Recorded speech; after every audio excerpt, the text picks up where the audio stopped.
What? The duration of what? The duration of how long it takes you to use it? The duration of how long the meat is altered? The duration of how long it takes the meat to be prepared? I'm sure that it's of the cooking. That's what makes the most sense, but it's really not clear in the language here.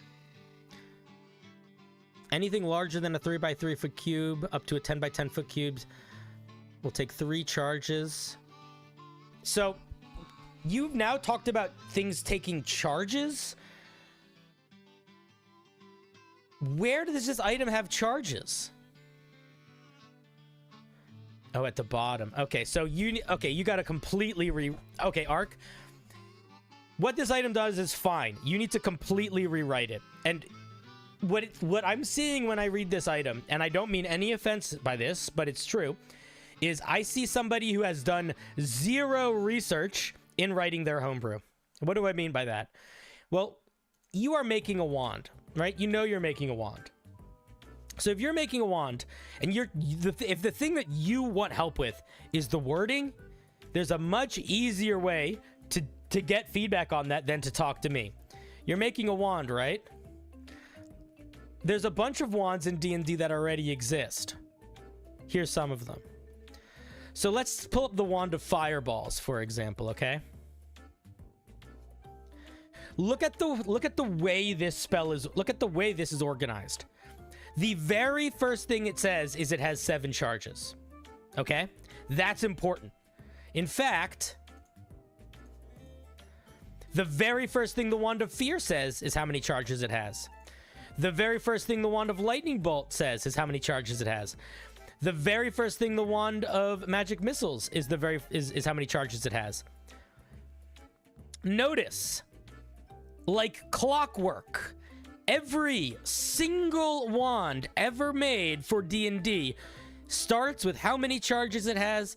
Then it says, while holding it, you can use an action to expend a charge to do a thing.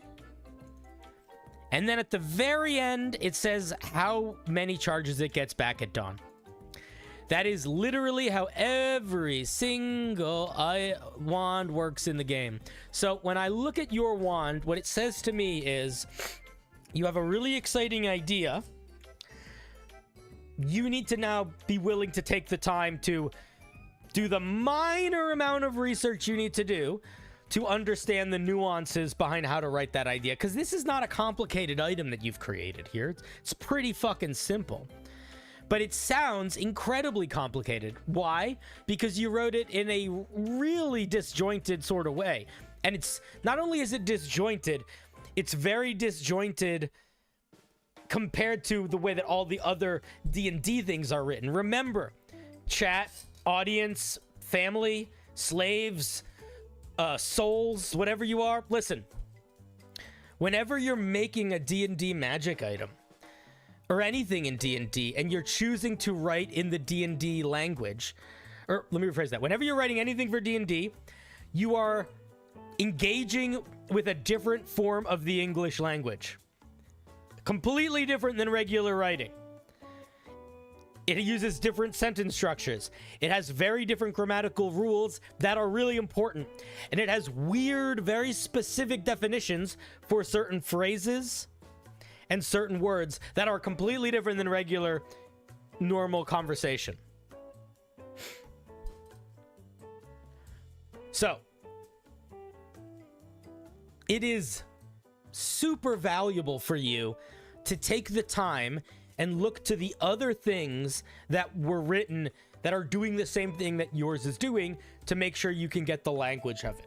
Sometimes that's harder to do than others because you might be building like a subclass or a monster or something or a spell, and you really either you A, feel like it's completely new, or B, just have no idea if it's something that's been used before. This comes up a lot in subclasses. Somebody will give a subclass a feature sort of unknowingly emulating a feature that already exists in the game. But when you're making something as focused as a wand, as a very specific type of item, then it is worth taking the time to look to the wands to see the way that they're written. In the same way that if you're making a barbarian subclass, it's good to look to the other barbarian subclasses. Or if you're making a cantrip, it's good to look to the other cantrips. Both in terms of the organization of it and like the way it's written, but also for power balance. It's a very, very simple thing to do. It doesn't take a crazy amount of time. You're still inevitably going to be in situations where you unintentionally copy something, but it's really, really, really going to help improve the quality of your writing way more than any feedback that I could give you. So you told me that the goal was your like sentence structure writing. Like that's how you feel. We want to make your writing better. That's how we make your writing better, is we look to the officially written stuff. So some people in chat are talking about how things in D&D are measured in different areas. I would say you can do smaller measurements than 5 feet if it's not related to movement. If it's related to the size of an object, I think it's fine. But like when you say the size and quality of the meat will change the duration, you haven't even told us the duration yet. And now you're telling us that this thing that we don't know what it is changing. You see what I mean here? So if I was going to rewrite this, and don't copy me exactly because I'm just telling my thoughts, I would say something like, this wand has 6 charges. As an action, you can expend a charge to target a corpse or a pile of meat to change that meat into delicious, edible, whatever, period. The size of the corpse or pile of meat dictates how long it takes for the food to transition into edible. And then I would say, like, you know, whatever, use this system. You know, if it's like a pound, I would maybe do weight. Actually, weight I think might be better than size here. But if it, you know, if it's like a pound, blah. If it's 10 pounds, blah. If it's medium size, and once you start to get to 5 foot size, then you can say medium sized, large sized, etc. But because corpses can use creature sizes in that way, and objects technically use those too: tiny, medium, small, large, gargantuan. So I think that, but something like that. Get that language in like that, and then I think it's fine. It's probably a common magic item, and here's what I would say. I don't think it's good enough to be an uncommon magic item, because it's useful when you need it, but I can't think of a single game I've ever played or run where rations became a big deal, so I don't know how much this will actually matter for a lot of people. So what I would do is I would make it a common magic item, and I would give it less charges.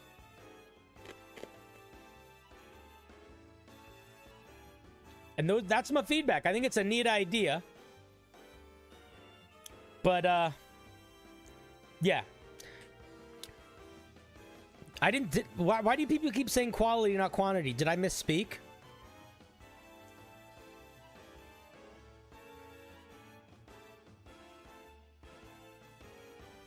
Oh. He said quantity, not quality. Did I might have misspoke. Anyway, yeah, it's a fun item. Ain't nothing wrong with it, aside from the way it's written. I think that, and again, I think the way that it's written is an easy fix, man. You have all the research you need right here. Every single wand. Just click on all of them. And if you don't own any of the books, a bunch of the wands are still just publicly free. Like the Wand of Fireballs, anyone can look at. You don't have to buy any books to look at this. Yeah, all right, cool. Thank you very much, Arc System. Fun item. Fun item. Make it once a day, or make it a 3 charges a day, and make it common. And then I think you're in a good spot. Let's give a round of applause for Arc System. For the flush, what was it called? The flesh food wand? Good name. It's a fun name. The flesh food wand. The wand of flesh food. Thank you, Kaboosh. And then we are back to our lovely member wheel.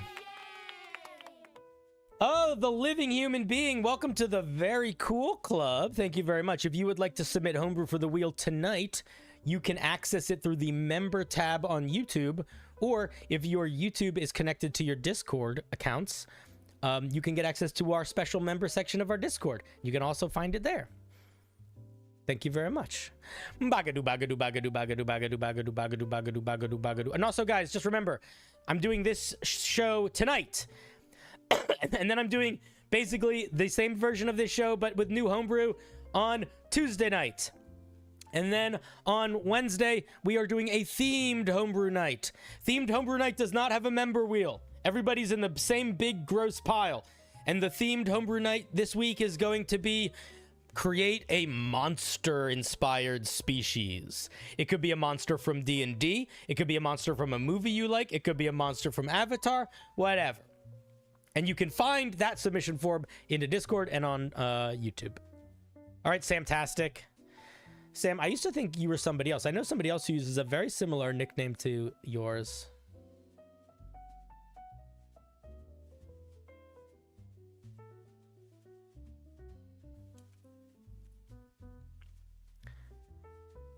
Hi, Cinder. That's me. This is a homebrew subclass I created to replace the Blade Singer. Why? What's wrong with the Blade Singer? I wanted to make a shadow wizard that's a bit more martial focused. Okay, so is it not? Is it a new sub? Okay, wait, you Samtastic, you're in the chat. I'm gonna finish reading this, and then I need you to answer one question, and then you're gonna be quiet for the rest of the review, and then you can talk again afterwards. Let me finish reading this first. This is a first draft and my first homebrew, so my main focus is general view, more speaking opinion on the 14th level. Okay, one question. Is this an alternative Blade Singer, or is this a new subclass? Because you said you created it to replace the Blade Singer. So am I going to be seeing, is your intention here that this is a Blade Singer but different, or is your intention here this is something brand new? That will help me figure out how I should give you feedback. So answer that question.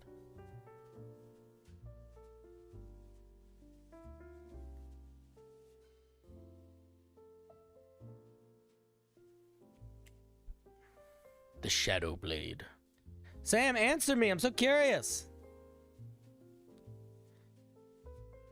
So it's supposed to be an alternative Blade Singer. Is this designed for? Okay, I'm gonna tell you right now. If this is designed for 2024, I'm gonna review it as if it's for 2022 or 2014 because we're not looking at the new book stuff. So all of these things are happening at second level, not third level. That's how I'm giving feedback on this.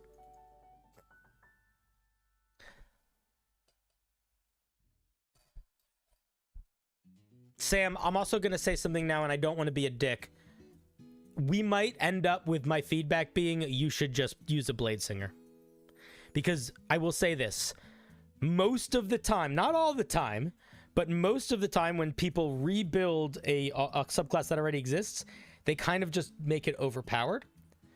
And what might be happening, and we'll see if it is, but what often ends up happening is people essentially want to be essentially two different subclasses at the same time, and they kind of mush two together and say it's a rework of one or like things like that. So we're gonna go into it, but my concern is that the Blade Singer is one of, if not the strongest wizard subclass already.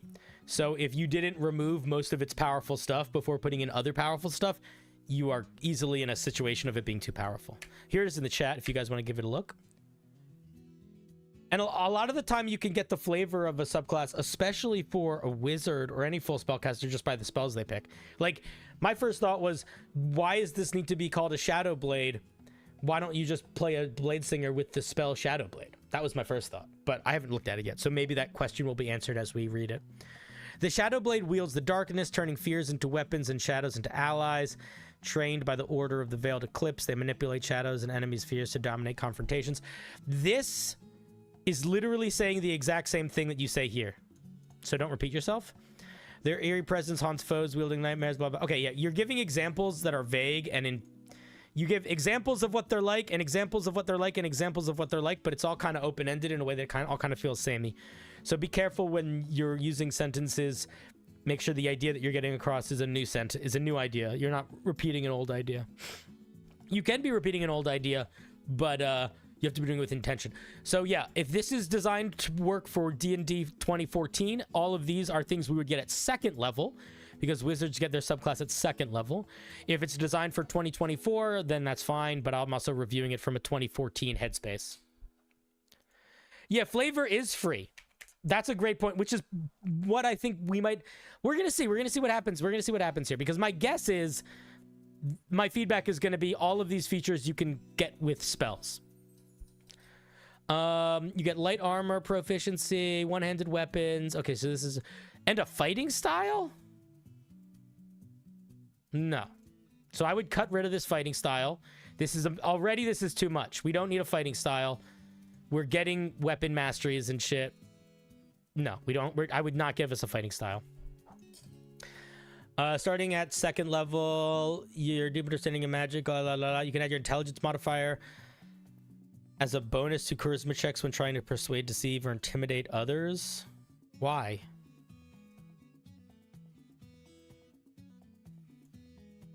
I think... Okay. I'm not against this as a feature, but I don't understand why we're getting this on a Blade Singer. And we can use a bonus to initiate Umbral Invocation.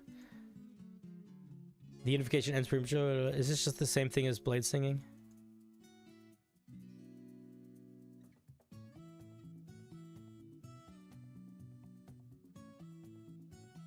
Yeah. Okay, so this just doesn't work. Who sent this in? So, who sent this in? Who sent this in? So, Sam, do you understand? To explain to you a little bit about why this doesn't work, if you want to redesign a subclass, we're not going to look at your whole subclass. We really don't need to. Maybe we'll look at more of it, but there's an important piece of feedback that is actually the only piece of feedback that you need.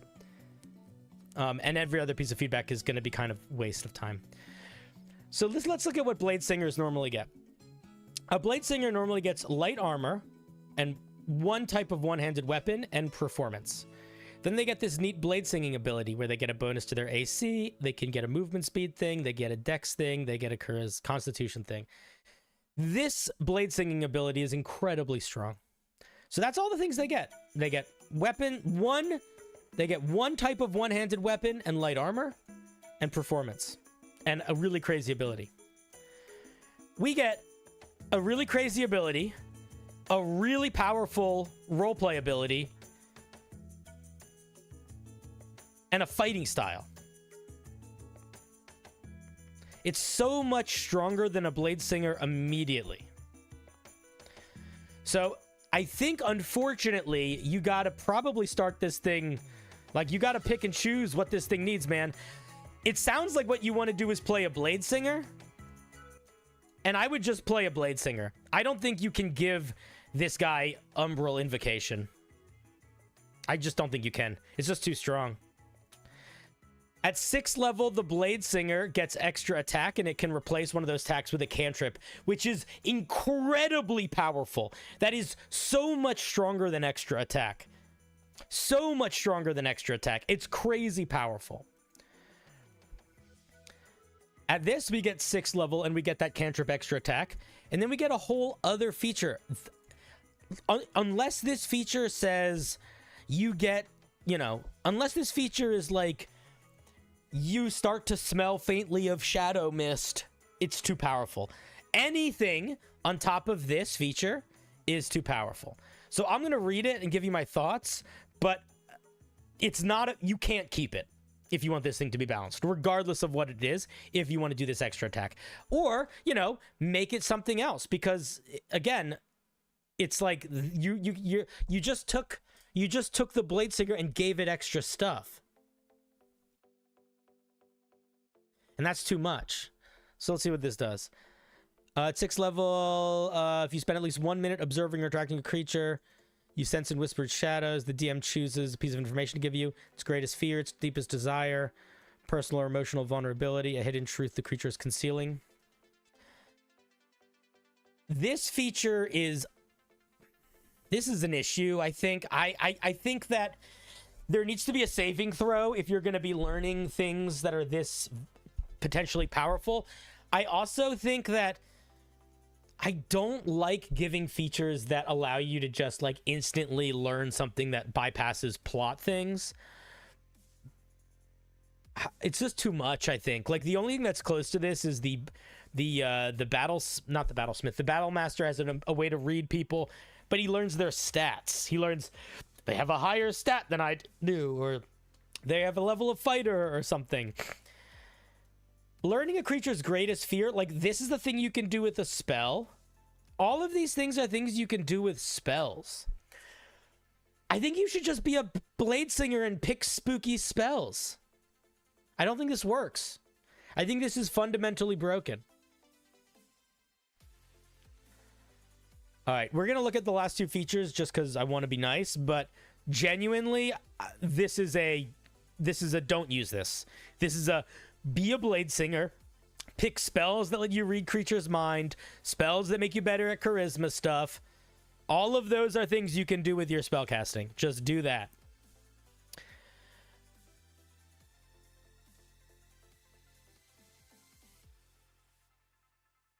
At 10th level, the shadow makes dim light into darkness. Yeah, this is just broken, man. Now you've given us the Warlock Blind Darkness Devil Sight in a 10th level feature. What did the regular one get at 10th level?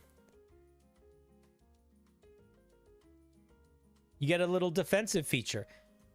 This is so too strong. This is so much too strong. You just, every time you use your most powerful feature, you are just in magical darkness that you can see through? That's too much. It's just too much.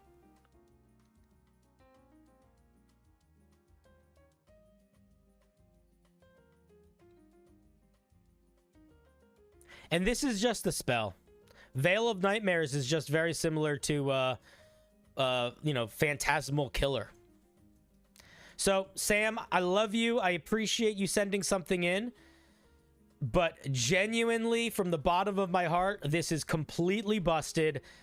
I would never allow this at my table. And I think if you want to build a Shadow Blade wizard that is based on the Blade Singer, you should be a Blade Singer. And you should pick spells that make you feel like a Shadow Blade guy. And if you want to build a Shadow-themed wizard subclass, I think that's a great idea. But I would not build it on top of the most powerful wizard subclass in the game. So I appreciate the idea. I appreciate the effort, but I think that this is truly a just ground up rework, or just straight up just be a fucking be a blade singer. All right, thank you very much for sharing. You're not disappointing. I'm not disappointed. I just am trying to give you good feedback. And the feedback that I have is this is busted. This is you trying to take a subclass and put it on top of another subclass while ignoring how powerful the first subclass is. So it doesn't really work. You're not disappointing me. Don't feel bad. All right, thank you all. Thank you for sharing.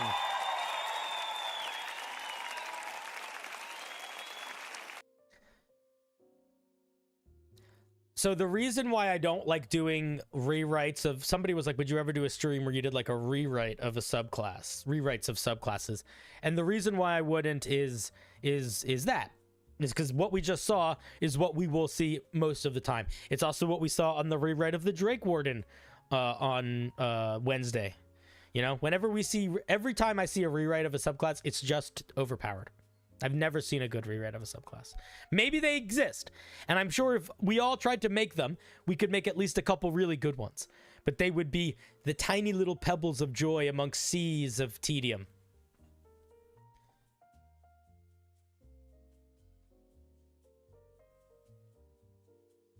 All right, ready, set. Bagadu bagadu bagadu bagadu bagadu bagadu bagadu bagadu bagadu bagadu bagadu bagadu bagadu bagadu bagadu bagadu bagadu bagadu.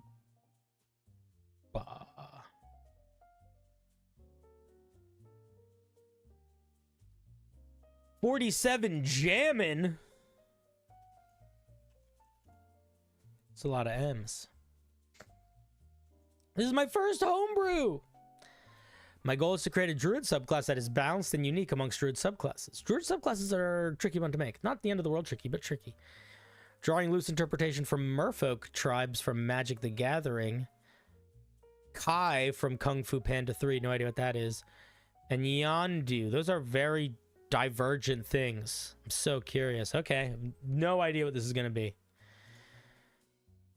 It sounds like you picked 3 completely separate things to mush together into an idea, which sometimes can work great. Circle of Jade. Having this art in the background sucks. It makes the whole thing hard to read. I would not do that if I were you. If you want to do art like this window in the top here, but don't do art behind the words. It makes it hard to read. Why is this 4 pages? Why is this... What is going on here? Okay, hopefully we'll learn.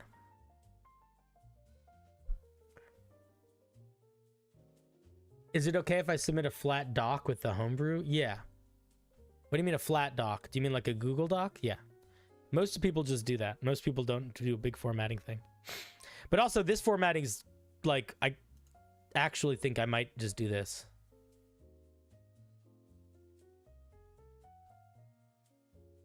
Can I remove the background?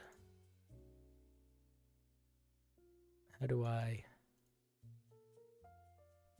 want to remove the background? File, page setup.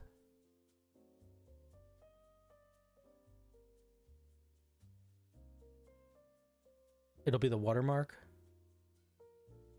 How do I change the watermark?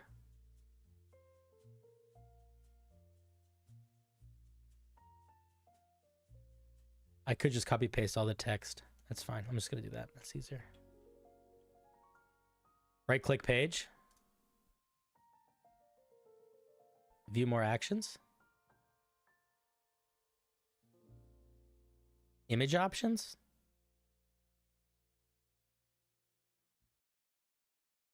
I don't know what you guys are talking about.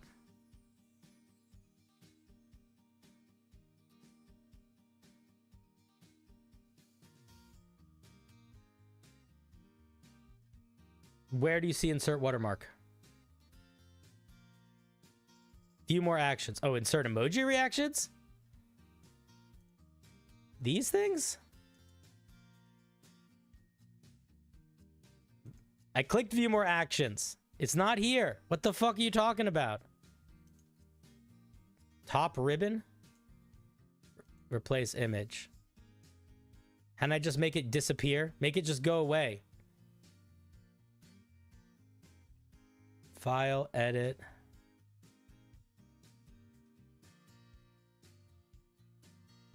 Okay. Delete. Just fucking make it go away. Perfect. There we go. Anyway, now I can read it. Let's take a look at it. Okay. Many druids draw their power from the natural world, but you belong to a rare group known as the Circle of Jade. This is never how you want to open your flavor text. Why? Why is this never how you want to open your flavor text? Because now I have read a full sentence, and you still haven't told me anything about your subclass. Also, Jade is not spelled with an I. Jade is spelled just J. Unless this is a different Jade than the stone. Nope. I think you just spelled the word Jade wrong everywhere in your piece. That's fine. So yeah, this doesn't tell us anything. While most druids draw strengths from the land and animals, nature your power stems from unique... Okay. Okay, who sent this in? Jammin, I love you to death, man. But if you're gonna make a subclass based on a stone, I would take the time to make sure you're spelling that stone correctly. Also, literally everything here tells us nothing about our subclass. All of this just says, other subclasses are like this. Other things are like this. This should be the opening. Your power stems from Jade. And I'm not going to read the rest of the flavor text. I don't really want to. All right, let's keep going. Oh man, this formatting is so blechel. If it's going to fix it if I do this. What? How did it do that? Makes it a little bit more readable. Oh my god. I'm sorry, dude. Your formatting is so bad. I hate it. Like, it's just bad, man. Okay. Subclass features. When you choose this subclass at level 2, you gain wild shape into a you gain the ability to wild shape into a jade totem creature, fractal mascot. That means nothing to me. Is there a stat block for it? Nope. Cool. So I don't know what that means or what that does. In addition to your other wild shape options, at level 4 you gain the ability to wild shape into don't if you're going to include the monster, include the stat block in here. I don't know what these monsters are. Fractal mascot, I don't know where that's from, so I'm not going to review all your monsters. Here's what I would do. I would not give us one. This is so hard to read. Oh my god, this is hard to read. All right, I'm just gonna fix it. Okay, I'm just gonna change it so I can read it. When you choose the level 2, you gain the ability to turn into a jade fraction into your other wild shapes. At level 4, you gain the ability to turn into whatever. At level 8, you gain the ability to turn into whatever. Okay, now that I can actually understand what this says a little bit, I guess I'll look at the fractal mascot to understand what it's supposed to be like.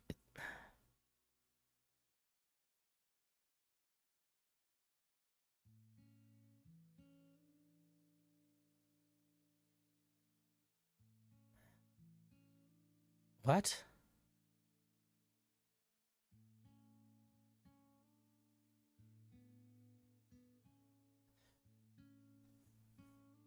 Why did you pick these animals? Okay. I'm going to try to be kind to you, but we are going to be moving and grooving as we read this because this feels like sort of random. So if you have one wild shape into the fractal mascot, that's a creature that has all these abilities about how it can become bigger and littler and it can move through things and it's like bending its body shape time, space time style. That's cool. I could roll with that. Why is the next thing that we can get just a regular punchy dude? It's the flavor is completely different. So if you're going to be giving us wild shape things that we turn into, they should feel thematically the same. It feels like you're just picking random shit. So I wouldn't just pick random shit. Maybe your random shit is, they're all constructs, but that's not enough to make them feel like they're all tied to the same thing. That's just not enough. So if I were you, I would probably either give you a unique wild shape that's a single thing, like the stat blocks included in here, not a handful of monsters you're picking from, so that it can be a thing that builds, like the Drake Warden pet or whatever. Because this isn't it. This isn't it. You also get Jade Plate. Like, this is so tedious. Saying when you choose this at subclass at second level, you get a set of Jade Plate, and then making me have to figure out what the fuck that means and find that is tedious. Just bake it in here. And please, for the love of God, make things different sizes. So, like this... Oh my god, I really struggle with this. Oh my god, I'm losing my fucking mind. This piece is making me lose my fucking mind. Okay. Big. Then all these are little, okay? Is this our new second level feature? Like, where is this organized? Okay, like... I'm losing my mind. I'm losing my fucking mind. Can I just show you who sent this in? Who sent this in? Jammin'. All right. I need to...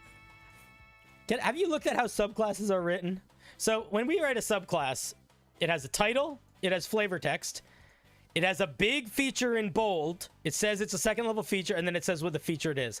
Then it has a big feature in bold, it says it's written in second level, says what the feature does.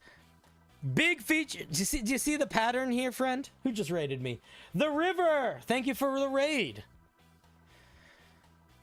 Do you see how they all do that? How noticeable it is when we switch subclass features?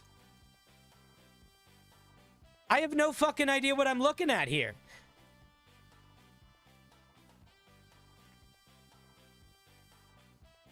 Okay, so yeah, this wild shape feature, I would say rebuild from the ground up. If you want to let them make their armor class equal to 11 plus their wisdom modifier, fine, but don't write it this way. And when we get something else at second level on top of those things, that might be too much. Why is this so hard to read? Okay, we're going to look at the easier one to read. Oh, it's still hard to read here. The picture is still there. There we go. I got rid of it. You followed a while ago, but never got to watch in the first. So this is the first impression. Nice. Well, you're watching me in a little bit of a manic state as I'm trying to figure out how to read this homebrew.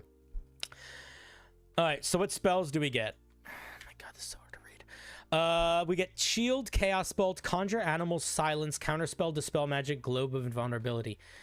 Whenever you're making a spell list, you got to figure out why you're making that spell list. What is the vibe of this subclass supposed to be? I see Globe of Invulnerability. I see Counterspell, Dispel Magic. I see Shield, and I see Silence. So maybe it's like an Abjuration spell list. But then why are we getting Conjure Animals and why are we getting Chaos Bolt? And it doesn't feel like this is supposed to be an Abjuration subclass. So like, why are we doing Abjuration stuff? I missed Chaos Bolt. Jade Chaos. Yeah, that doesn't surprise me because this thing is really sloppy in the way it's organized. Jade Chaos. When you or another creature within 5 feet of you cast a spell, roll a d20. If the result is a 1, do a Wild Magic Surge. I would not take the main feature of another subclass and give it to your subclass. So just get rid of this entirely. Also, it doesn't fit literally anything else that you've given it so far. So my question is, why would you give it this?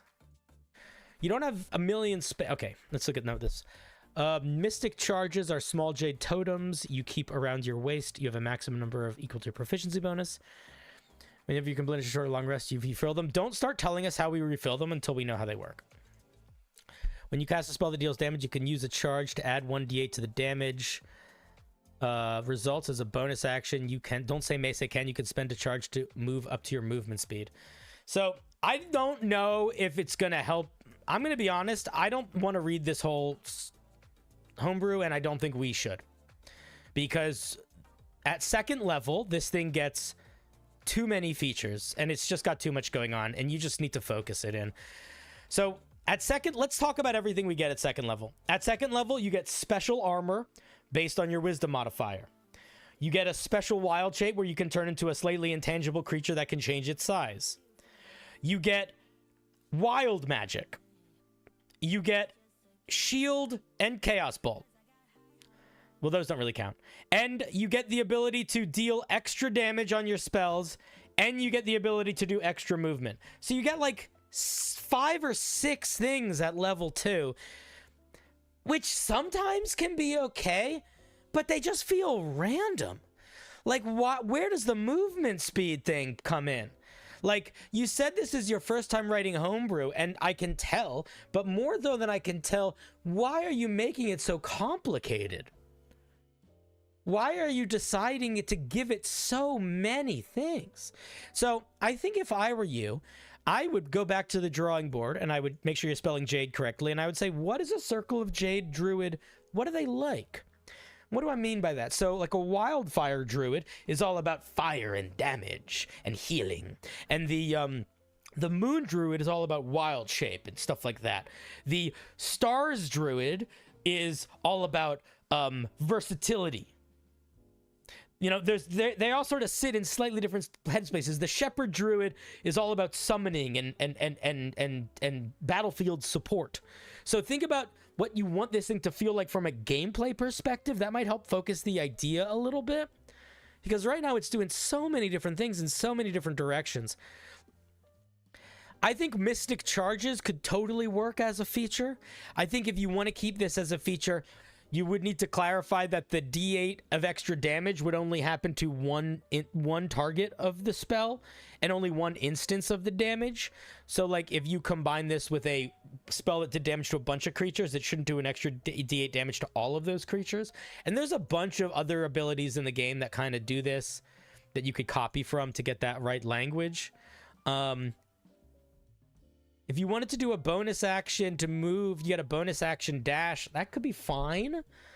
But again, like, what are we doing here? What is the point of this supposed to be?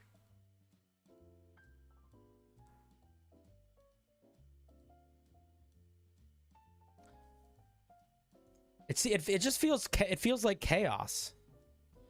So that's what I would say. I would say the main feedback, and I'm sorry if you want me to go through the rest of it. I apologize. There's no reason to. It won't help you. I'm just going to continue to say the same thing over and over again. I would say the main feedback that I have for you is to simplify your idea, especially if you're a new writer. You don't need your subclass to do 30 things. And look at the other subclasses, right? Like if you want to build a druid, you should be looking at what the other druids get. You know, so what would you consider? What's a powerful druid subclass? What's like the stars is pretty powerful. Spores is pretty powerful. What do you guys think? Wildfire. All right, let's look at wildfire. What does wildfire get?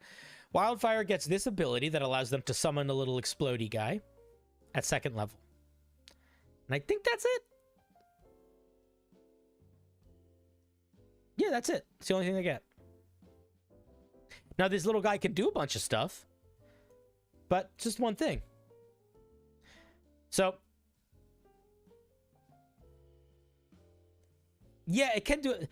They get spells. Yeah. And they get spells. They get spells too. But, like, you don't need your thing to do 7 different features. And more importantly, you should have a sense of what you want your features to be. And, like, what they're building towards.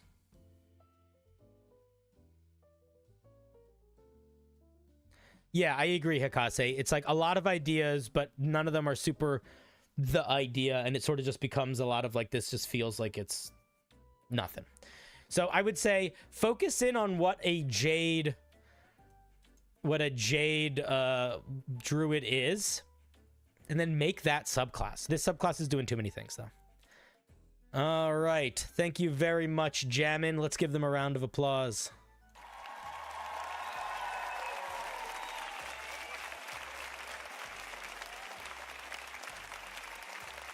Thank you.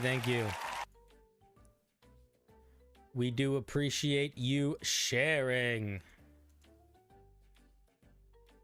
Kaboosh. All right, any new things for the member wheel? Nope. Bagadu. You thought the page layout was good? I thought it was not. I thought it made it much harder to read. That was the first thing that I did when I looked at this was spend 5 minutes trying to remove the page layout. King Kadasha is up. Let's see what King Crush has to say. I wanted to try my hand at making a subclass. It's probably too strong, and there's lots of things that scale off proficiency bonus. So I know there's some things I have to change, but I think you'll like the flavor of it. King Crusher,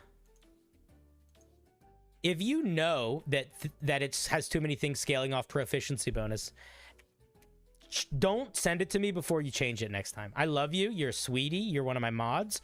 But I mean this with as much gentleness as I can. If you know you're using a resource too much and you know it's something that I'm going to give you feedback on, don't fucking send it to me without changing it first. You know? How does one enter the wheel? There's 2 ways. One, well, there's many ways, but the instructions are on the bottom of the page. If you're watching on Twitch... If you're watching on Twitch, type the command wheel and you can send something in. If you're watching on YouTube, the link is in the video description. And if you are a member, you can submit to either wheel, which is one of them. And one of the wheels is a little bit big and one of the wheels is a little bit small. That's okay. Don't be sorry. You have made a pact with an always watching council of strange, unpredictable power. This council watches you for their entertainment, so you'd better put on a good show. Huh. Okay, we get a spell list of Commandus and Whispers, Gift of Gab, Nather's Mischief, Fast Friends, Motivational Speech. So it's all talky stuff, basically. Okay. At first level, we get 2 features. We get Omnipresent and Watcher's Gift. First level, you can ask the Watchers for help recalling information, expecting something, or surveying your surroundings. You gain advantage on history, investigation, and perception checks a number of times equal to your proficiency bonus, and you regain all expended uses on a short or long rest. Don't write it that way.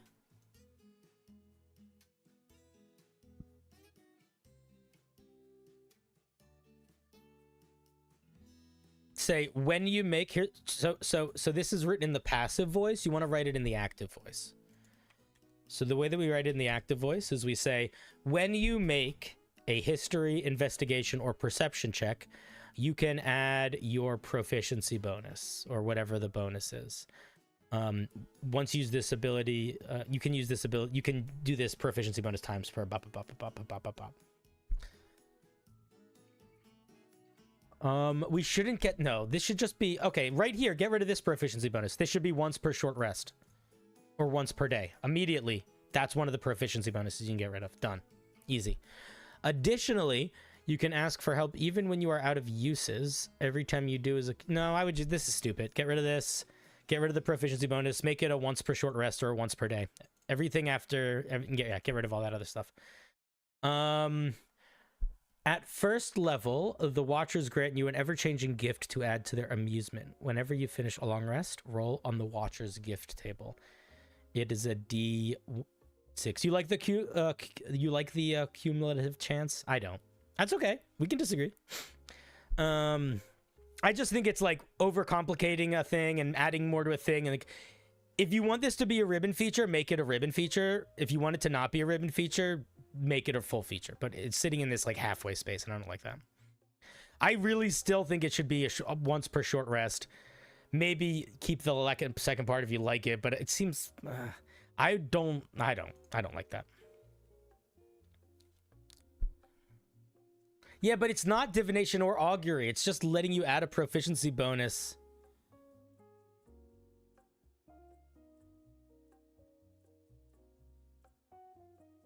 Wait, did I misread what it said?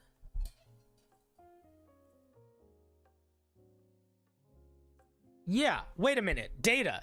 This literally doesn't work. Because it doesn't give... Using this ability doesn't give you any information. It just gives you advantage. So how do you have a 20% chance that they'll give the wrong information? Because what does that mean? Because they're not giving you information. You're just rolling with advantage. So does that mean there's a 20% chance you don't roll with advantage?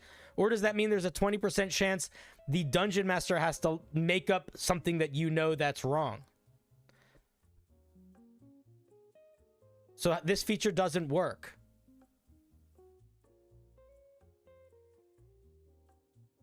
Yeah, it doesn't work. Get rid of it. Just cut it. At first level, the Watchers grant you an ever-changing gift. Bop, bop, bop. When you finish a long rest, roll on the Watchers table. 1, 2, 3, 4, 5, 6. You get +1 to your AC and cast Shield without expending a spell slot once. When you reach 10th level, you can cast it twice. Whenever you miss with an attack, you gain a +1 to hit. It resets when you hit a creature. When you reach 10th level in this class, whenever a creature succeeds on a saving throw, you gain a +3 to hit. You can dash. I struggle. I don't like either of these. This doesn't feel good. This kind of feels... Who made this? Who sent this one in? What's your name? Who was this one from? Crusha. I think what's happening here is there's not a specific flavor. I think the problem is the Watchers is too open-ended, because all of these just feel random in like completely different directions, and it kind of like some of the other pieces that we looked at tonight, it sort of makes it feel like it doesn't have a subclass. It's just random stuff. It's not focused enough. These ideas are too divergent. You think I'm muted? I'm not muted.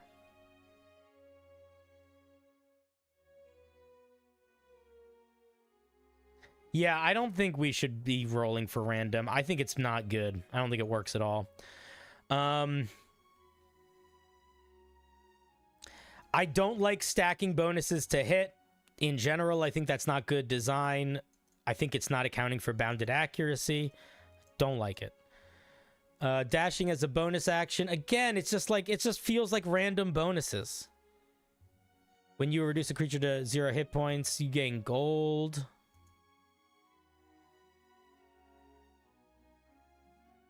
Get more of the other feature. Yeah, I don't know, man. Here's the problem. We don't get any other Warlock subclass features until level 6. Which means that our Warlock really needs to feel like what it's supposed to be at level 1. And it doesn't need to do that in a crazy way, but it needs to do it at least a little bit. Every single one of these is completely different.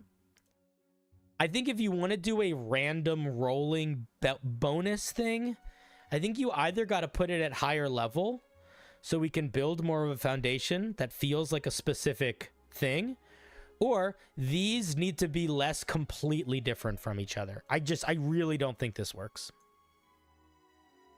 Spirit Bard is a thing you could look at, sure, but even Spirit Bard, it's like, I don't even think that's the best comparison, because that's not an all their feature is not an all the time thing. Like, this is all actively on all the time. Let's see what we get at 6th level. Your patrons demand more entertainment from you. Choose a specialization. We're getting a specialization on top of a random thing. I don't love that. Short form content and long form content. Whenever you or a creature within 60 feet of you is attacked, you can use your reaction to attempt to make the attacker disinterested. If they have to make a wisdom saving throw, and on a failed save, they cannot attack the same target if there are any other creatures within 60 feet of them until the end of their next turn. What?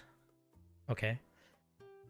If there are no other creatures within 60 feet of them, they instead have disadvantage on the attack they make. You can use this feature a number of times equal to your Warlock level. Another great thing that we do not need to make this is too powerful to be able to use this equal to our Warlock level. The only other thing that we can use a number of times equal to our Warlock level is healing. This is so much stronger than that. This is like mind control. When you charm a creature, they have disadvantage on subsequent saving throws to end the charm condition. We don't have any intrinsic ways to charm creatures, so you shouldn't give us a subclass feature that requires us to pick certain spells or abilities, because if we don't pick those spells or abilities, we just don't get to use this. It was equal to your Warlock level per short rest? Yeah, that's fucked. King, did you not do any research for this, my guy? Just look at some Warlocks, man. What is going on with chat today? You guys are really not doing your research.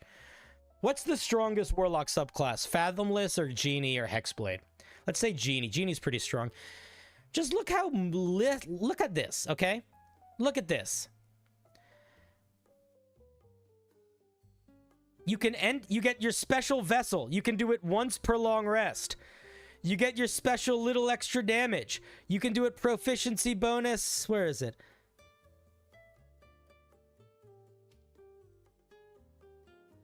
Well, this might just be every turn, but still. Proficiency bonus times per long rest. Like, holy moly, dude. These features should not be so spammable.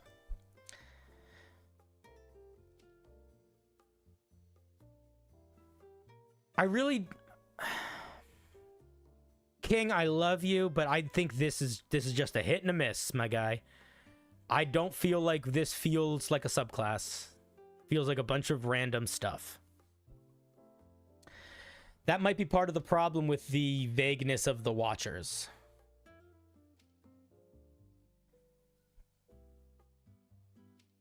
More stuff related to our proficiency bonus. Unnecessary. Just make it one creature.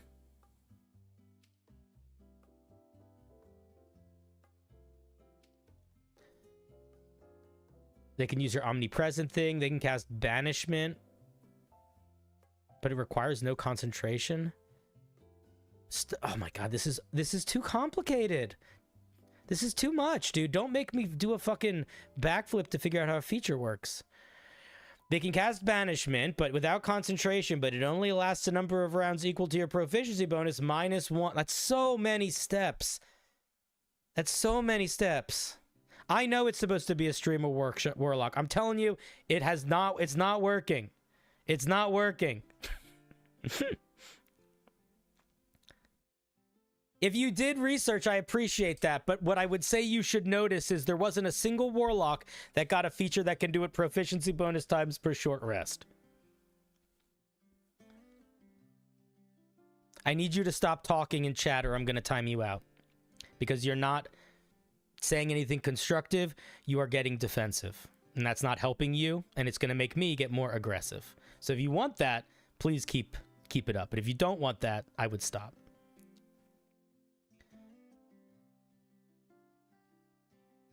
Yeah, I don't know, man. I don't know. I don't really have more thoughts on this. I struggle with it. It also doesn't, like, this isn't how Warlock capstones work. So, Warlock capstone... Okay, so we're not really going to talk about this piece anymore because I don't actually have any helpful feedback. I think the more helpful feedback I have for you is you need to simplify your ideas and you need to focus your design. The Watchers is very, very vague. Being a streamer warlock is very, very vague. It implies literally nothing about the way that thing plays. So when you're playing with something that is that vague, you need to balance that vagueness out with focused mechanics.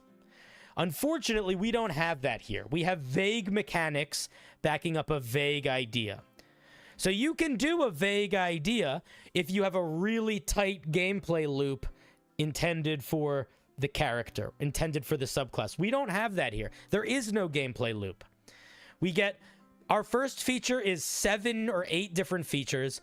Our second feature is like 2 or 3 different features. Our third feature is 3 different features. And our fourth feature is more of the other ones. Do you know what I mean?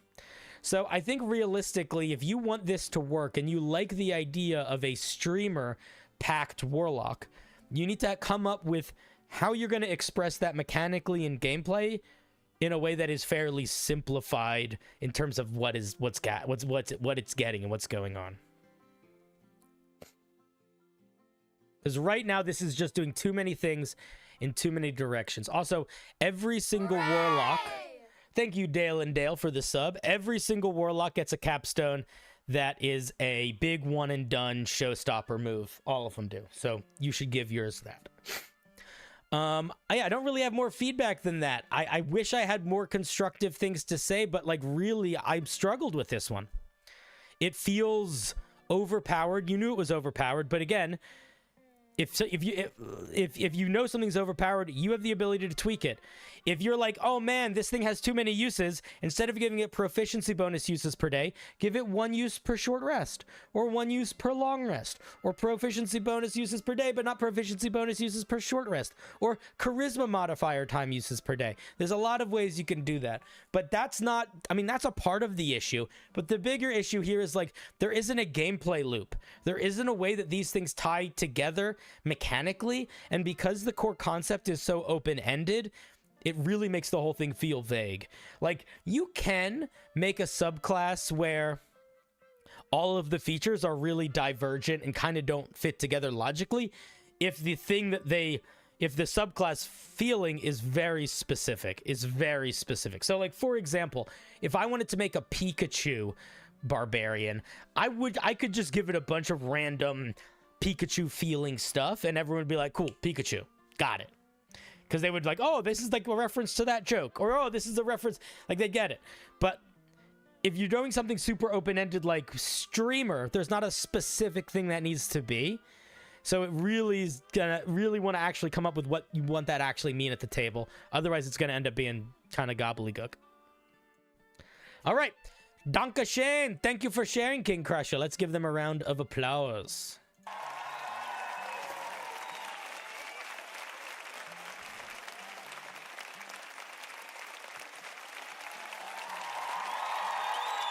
Thank you, thank you. Kaboosh. Kersplunk. Let's see if we have anybody new for the big wheel.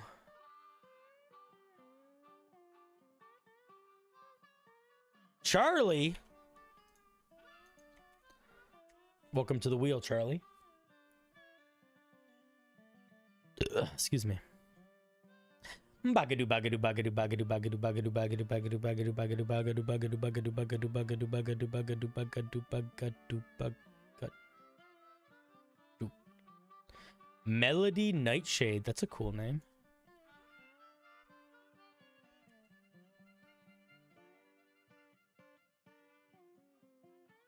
Did you send in a whole campaign?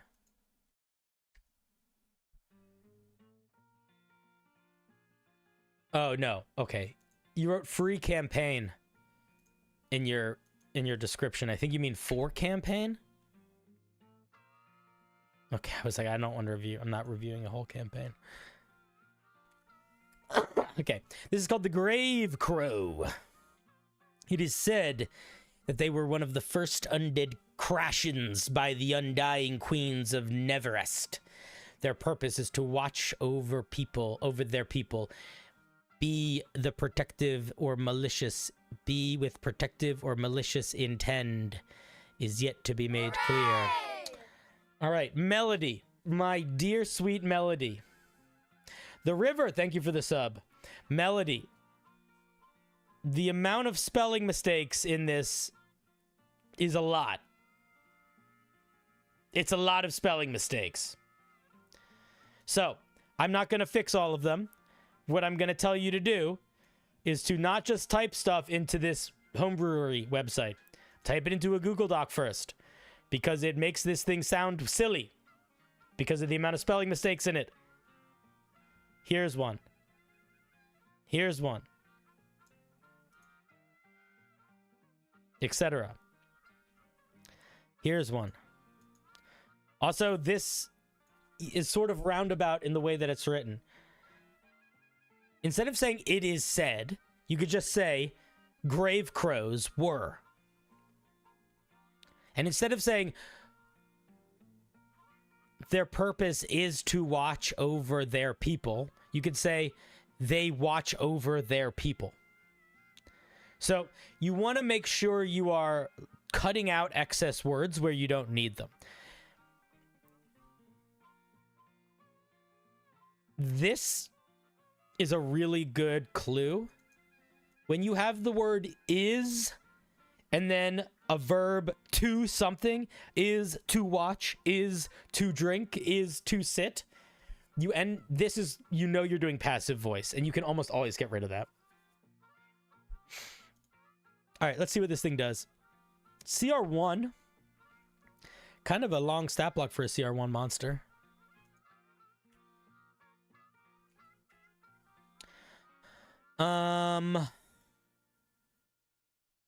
This is too many skills, I think, to give a CR1 monster most of the time. 1, 2, 3, 4, 5. It also creates this weird circumstance where, like, if you want the monster to have a unique feeling and be played in a certain way, giving it 1 or 2 skills is a great way to indicate to the person who's running it that it's going to feel unique in that way. Giving them 5 skills is a little bit, it's sort of like, it's like putting all the flavors together kind of makes it taste like nothing. Do you know what I mean? Let's see, it has false appearance. What's its false appearance?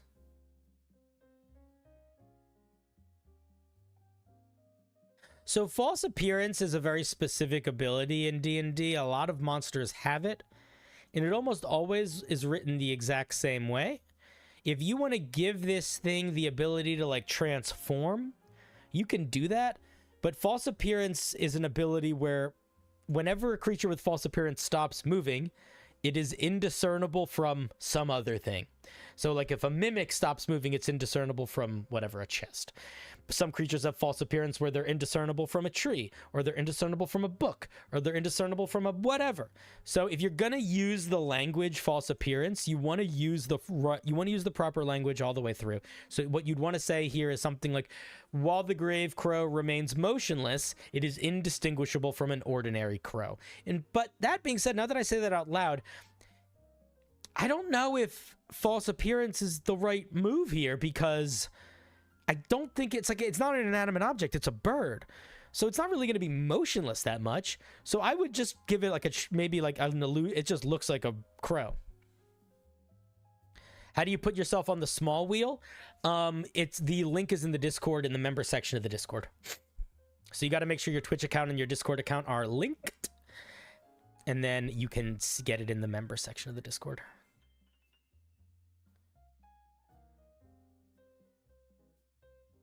Illusory form, shape change. Yeah, exactly. All those would work well. It has mimicry. That's fine. Broken form. If damage reduces the crow, say the crow, to 0 hit points. So you don't need to say that. You can just say when the crow reaches 0 hit points, because what reduces a crow to 0 hit points outside of damage? I don't think anything the players have access to. A creature within 5 feet of it takes some necrotic damage. Why is it 1d4 plus 6? And must make a saving throw or take more damage. Okay. So what is the intention behind this? The intention behind this, the way that I see it, chat, if you disagree with me, please tell me. The way that I see it is that when the creature dies, it explodes in a little necrotic plume. Yeah? Yeah, but players don't have access to a Banshee Whale, so it doesn't matter. You don't need to account for other monster stat blocks in your monster stat block. There's other monsters that do these little explosions. Memphits do, I think.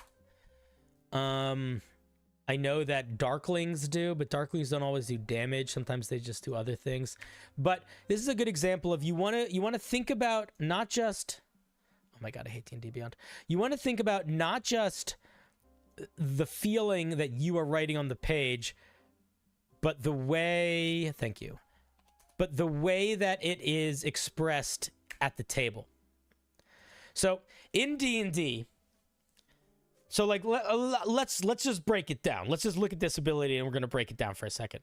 Something kills this monster, okay? The first thing that happens is a creature within 5 feet of it takes this necrotic damage. My question to you would be, how do you know what creature? If you have 2 creatures next to this guy, who determines where the damage comes from? So, if you look at anything... Here we go. Let's see if Magma Memphit explodes. So, Magma Memphit, Death Burst. When it dies, it explodes in a burst of lava. So it doesn't say a creature, it says each creature. And the reason why it says each creature is because, yeah, how do we know which creature? We don't know. So you don't want to say a creature. You want to say each creature. And then within 5 feet of it, nobody should auto take the damage, and you don't want to do the damage like this. The only time you do damage where it's a number of dice plus a modifier is when it's part of an attack roll. And that number that's a modifier has to be tied to the stats in some way. And it seems you didn't... It's not. There's nothing here that's +6, so there's no reason that would be +6. So I would just get rid of that. And it shouldn't be automatic. I think automatic is really punishing. If you want it to be automatic, it could be. But if I were you, I would put the saving throw here. And I would basically copy the Magma Memphit. I don't know if I would do a dexterity saving throw. I would probably make it a constitution saving throw, because you're doing stuff with necrotic and poison. You could still even make it do necrotic and poison. Just say, you know, when it dies, all creatures within 5 feet of it have to make a constitution saving throw or take 2d4 necrotic damage and 2d4 poison damage or something like that. But yeah, you want to be thinking about like the logic of each of the steps that the monster needs to take in terms of how it's going to be used. For an undead abomination, is the grave crow surprisingly nimble? Maybe English just is not your first language. That sentence doesn't make sense. What you mean to say is, for an undead abomination, the Grave Crow is surprisingly nimble. But you know what you should also probably just say? The Grave Crow is surprisingly nimble. But what you should also probably just say is remove all of this and just say what it does. Every hostile creature has disadvantage on opportunity attacks. So there are monsters that do something like this to do. And to be clear, you need to write out mechanics very specifically. So this is not accurate. Because the way that this is written, it means that all opportunity attacks in the entirety of your game now have disadvantage. That's what this feature means. I don't think that's your intention. I think your intention is that creatures have disadvantage on opportunity attacks against the crow. And if that's what you mean, that's exactly what you should write. And you could just say, opportunity attacks against the crow are made with disadvantage. Because right now it's not, that is not clear. It has a beak. Make sure you're doing all of your numbers right here. Where did this +4 come from? If it's using its dexterity to attack, which I think it is, it should be a +5 to hit, because this bonus to hit is dexterity plus proficiency bonus. So it's going to be 3 + 2, which is 5. So get all your math right. There's the amount of spelling mistakes here is almost crazy. You spelled sweep wrong too. When the Grave Crow sweeps from the sky, it attacks with claws. You don't need, get rid of all of this flavor text. You say it hammers twice with its beak. Does that mean it's attacking twice, or is it attacking once? If it's attacking twice, that's not how you write multi-attack. Lots of creatures have multi-attack. Look at how multi-attack is written and write it that way. So you would write multi-attack at the top, and you would write, the Grave Crow can make 2 beak attacks. And then you would list what a beak attack is. And then you would list what a sweep attack is. Same thing, math is wrong for the sweep attacks. Where is this 2d8 coming from? This is a small creature. It's a tiny creature. You haven't sold anywhere in the fiction of it having like a Dark Souls style giant claw. It's a little guy. It shouldn't be doing a d8 damage, and it shouldn't be doing 2d8. Normally 2d8 damage is like the amount of damage a Minotaur does with their giant greatsword. So it's just too big. If the crow focuses on a group of people, it gains advantage on insight, perception. What? It gains advantage on insight, perception, and stealth checks. What does that mean, to focus on a group of people? What is literally happening here? Is that just flavor text? Or do you mean that like the crow can target a creature and then it now has advantage on insight, perception, and stealth checks related to that creature? Or something like that. If that's what you mean, again, it needs to be written that way. It's a cool idea. I like that idea. I would probably make it something like, the crow targets a creature. That creature has to make a charisma saving throw. On a failure, the crow has advantage on insight, perception, and stealth checks against them for the next hour. And the creature does not know that they were affected by anything. And then on a success, the creature knows that something attempted to do something to them. I would probably have it like that if your goal was to make it something like that it would activate. If the goal is not something that it would activate, just something that is always on, it should be up here in this section.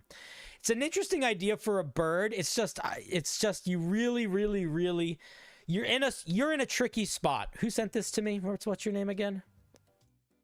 Melody. Melody, you're in a tricky spot because you are now at a point where I don't know how much time you have taken to really hammer home the basic nitty-gritty rules of monster design. And by that, I mean, like, doing the math of its hit points and, like, putting places in the right places and clarifying how features work and, like all the little number things and getting all of these little annoying details right. Like, I don't know how much time you've spent on that yet, but that's the thing you need to do the most now. A lot of this works fine. And most of the things that really feel like they don't work stem from a lack of understanding about monster stat block creation, or stem from a sloppiness of writing or spelling mistakes. There's a lot of cool ideas in here. It really, at this point, you just need to start putting the time into really... Don't just take the time to write things out the way you think they're supposed to be written. That's a waste of time.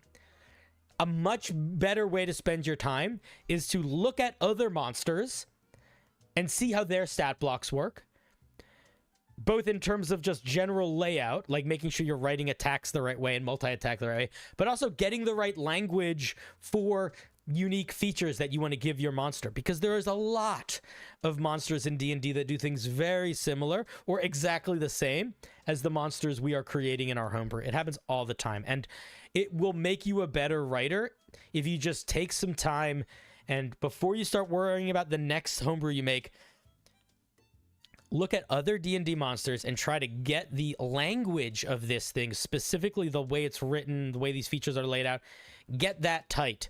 And in that learning process, you are going to grow so much as a homebrew writer that it's going to be crazy. You're going to grow much more as a homebrew writer by doing that than by just trying to write homebrew and not giving yourself any internal feedback. All right, Melody. Thank you for sharing. Let's give Melody a big old round of applause.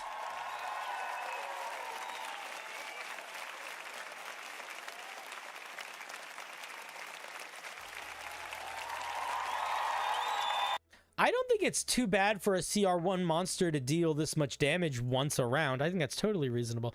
It's just weird on a crow. Maybe if it was like necrotic damage and it was called Spew of Fetid Cursedness, then it would feel more reasonable. I was reasonably harsh. Thanks for the feedback. You're welcome. I really liked the monster. I just felt like it needed to be fair, I didn't understand it for a while. A lot of that harshness data came from me genuinely misinterpreting the way the monster worked for about half of the feedback. So take at least half of it with a grain of salt. Okie doke. Thank you very much, Melody. We appreciate you sharing.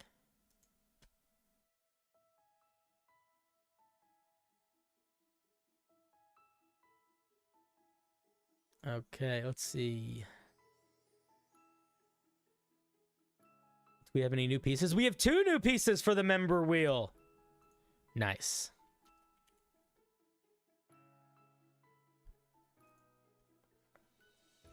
Got it in. Yeah, I put a little face on it. Somebody, Dice Admiral, said I should decorate it. And I was trying to find fun, crazy colors, and it was like annoying me, and I was getting annoyed. So I was like, I'll just put a fun picture in the middle. Yep. So if you paid for a membership at the very cool level, or got gifted a membership, or became a sub on Twitch for the next month, or until whenever your subscription ends, it's usually a month. Anytime I do any of these sorts of wheels, which is usually twice a week, you can submit homebrew to the member section. You also get the member section of the Discord, which is a little bit separate. You're not the only patron, Data. You're not the only patron. Somebody asked me where the link was on Patreon earlier, and I said it's there. Bagadu bagadu bagadu bagadu bagadu bagadu bagadu bagadu bagadu bagadu. And they weren't you. They were a different person. Is it Dale and Dale? It is.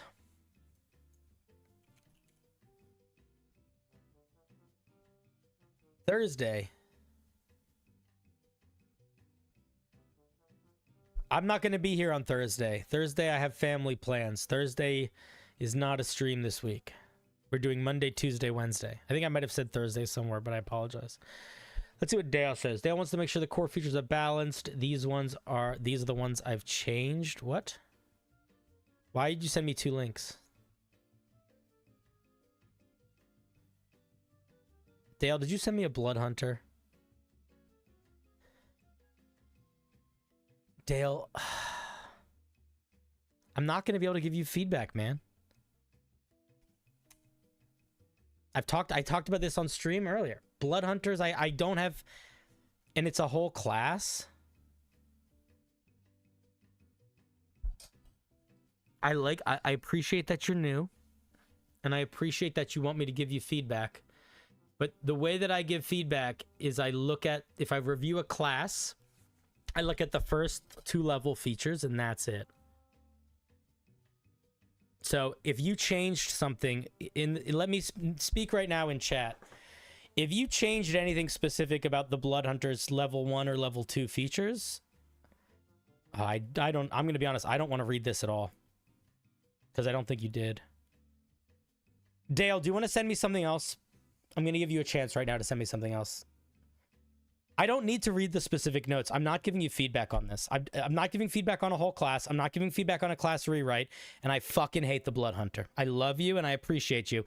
The Bloodhunter is stupid and it sucks and it's poorly designed. I'm sorry if you feel that anything different, but that is the truth. Gravity is real. The sun will rise tomorrow and the Bloodhunter is badly designed.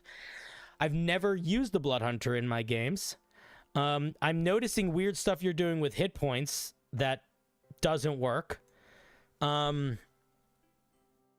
think you should just send me something else. All right, I'll tell you what. If you want, I can look at your Spark notes of feedback, but I'm not going to read it.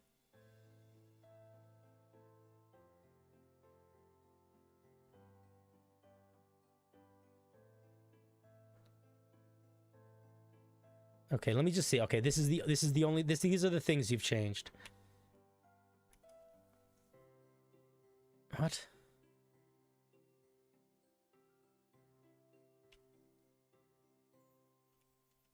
So what did you change? Get more blood maledicts? That, okay, Dale, I can give you a little bit of feedback here. Okay. If this is what you want to talk about, I can give you feedback. I can give you actually good feedback. It's not going to be necessarily the focus of feedback that you are hoping for, but it is going to be helpful. So are these all the changes? Okay, so if these are all the changes, then I can give you very simple feedback. You are not making a better version of the Bloodhunter in the way that you should. The only thing that you're doing here is making it stronger. You're just making it get more things. I'm seeing a lot of more things, and that's not the problem with the Bloodhunter. If you feel like the Bloodhunter, and it's so funny. I've given this same feedback 3 times this stream. You're the 3rd person that's getting it, and that's fine. I will repeat myself if I have to. My biggest concern whenever people try to either redo an official subclass or redo an official class is that they miss the point. Because all they ever end up doing is basically making the same thing, but numbers-wise stronger. Or just the same thing, but a lot more abilities. The issue with the Bloodhunter is not that it's too weak. It's that it's a vomit of a handful of different, like, it's disparaging ideas. It has no unity. It has no uniformity. It's not original or unique or specific. It's a bunch of random bullshit. That's the problem with the Bloodhunter. There's other problems with the Bloodhunter in terms of its gameplay, but that's the big problem, is that it doesn't sell a fiction. And I would say, if you're Dale, here's what I would say. If you like the Bloodhunter and you really want to improve upon the Bloodhunter, the question you need to ask yourself is not, what numbers can I make bigger? It's, what fundamental things can I change about it to make it feel more fun in-game? Because this is not an improvement on the Bloodhunter. This is just a more powerful version of the jank, shitty Bloodhunter.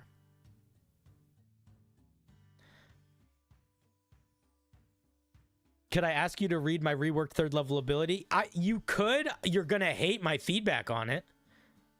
Because what, this? Bloodhunter order?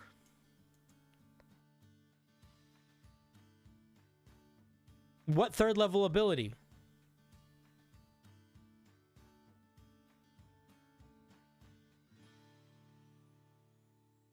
There is no third level ability. There's a second level ability, third level ability. What the fuck are you talking about?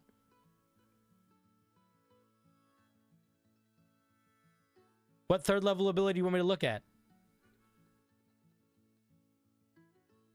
It's the first. Okay, well, if it's the first level ability, then say that next time. No, man, because I've never, like, I can, you want me to review this? What's my feedback is going to be, I don't like it. What's the issue? What changed? Is the issue that you get more? I would say no, then it doesn't work. Okay, I'll read the bottom paragraph. But no, dude, I don't need to read the bottom paragraph. The bottom paragraph is this.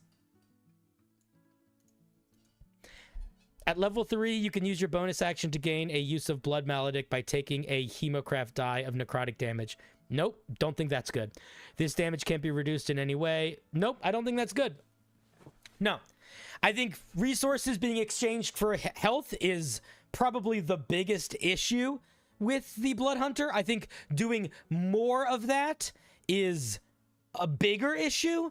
And I think that Blood Maledicts are too powerful to only cost a little bit of damage. So not only do I think this is heightening the core issue of the Blood Hunter, it is very easily cheesy. It's making the Blood Hunter incredibly cheesy in that it's like you're going to be able to just, like, it's too much power in these little things. Like, what happens if I multi-class?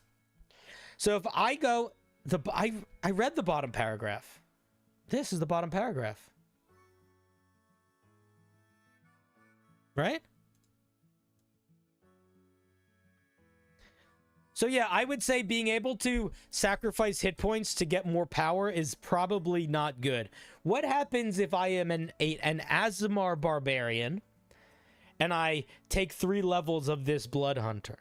Not only, I guess it can't be reduced in any way, that's fine. But like, now I just basically have infinite Blood Maledict uses because I just have a giant hit point pool because I'm a barbarian. Do you see what I mean?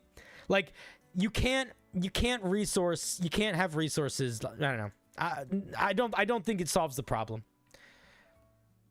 I'm sorry if this isn't super helpful feedback, but like, genuinely, the Blood Hunter doesn't work well, and I don't think your changes of it are addressing the issues. I think they're exacerbating them or ignoring them. All right, so I'm sorry if that's not super helpful. I've talked about on stream before how I really don't like reviewing redos of classes. I've talked about it on this stream before. Regardless, let's give Dale a round of applause. Dale, next time send something original, and we'll have a much more of a conversation. Anyway, let's give Dale a round of applause.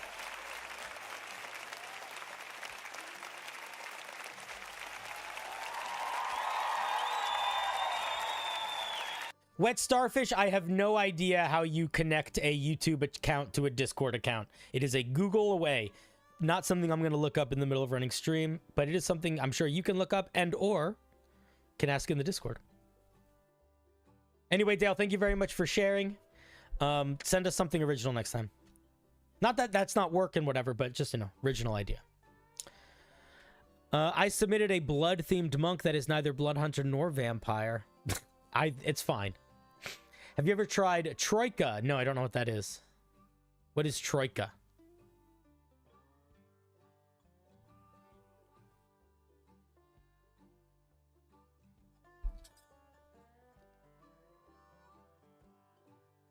Troika, I hardly know-ka.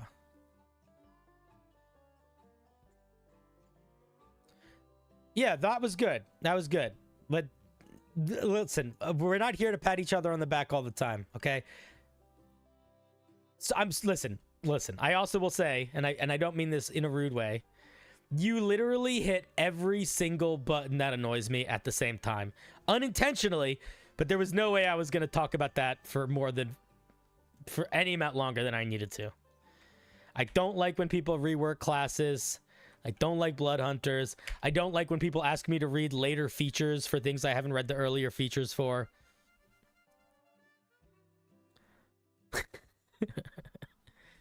It's okay. It's fine. Bagadu ba. Oop. Bagadu bagadu bagadu bagadu bagadu bagadu bagadu bagadu bagadu bagadu bagadu bagadu bagadu bagadu bagadu bagadu badu badu badu badu badu badu badu badu. Connor is up. Cinder, you mentioned avoiding cultural folklore. Would you prefer if we don't submit things like that? I don't want to just say no. I do think voodoo probably should not be something you use, and shamanism I don't know enough about to have feelings about. I think that generally I don't like it. I don't like when people culturally appropriate things, but it's tricky because people want to make things that are based on their own cultures, and I want to respect that. But I don't know. We'll play it by ear. I'll tell you what. If you are making something that is based on a culture that is not your own, or even a culture that is your own, but we might not realize it as we're reading it, you just got to be cool with the fact that I might decide not to read it. It's a fine line, and if you want to dance that line, you are deciding it's okay. You are not going to be upset when I look at your homebrew and say, yeah, nah, we're not doing this. Even if you're like, but it's my people. It's like, so? It's no, man. If I feel like it's weird, I'm not going to read it. Next is Connor. Connor is looking to, Connor's goal is to get it looked at by a pro. I can't help you with that. And to help balance my future homebrew. I might be able to help with that.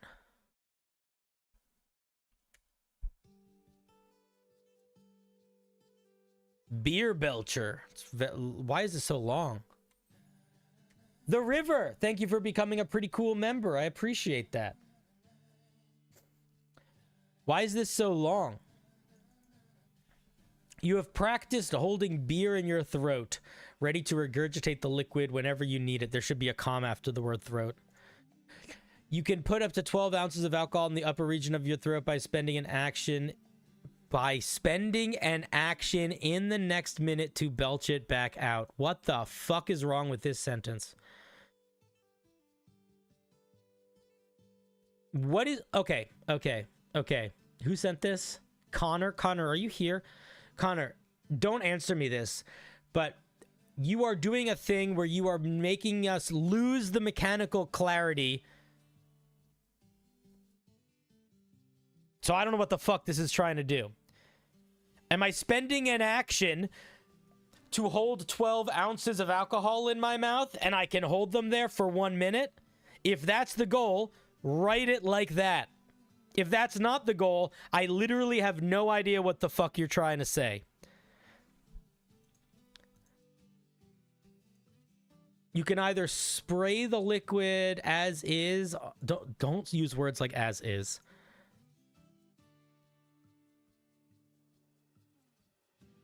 This is so hard to read. This is all one sentence. Holy shit. Connor, your grammar, man. You're shooting yourself in the foot. You might see a mountain that you're climbing, but every step you take, you're deciding to step on brambles. What are you doing here? Holy God. Holy God, the grammar. Okay, let's see if we can understand what you're actually trying to say here. As an action, you can put 12 ounces of alcohol in your throat. Then you can either spray it at a creature, making them make a dex saving throw, or what? What?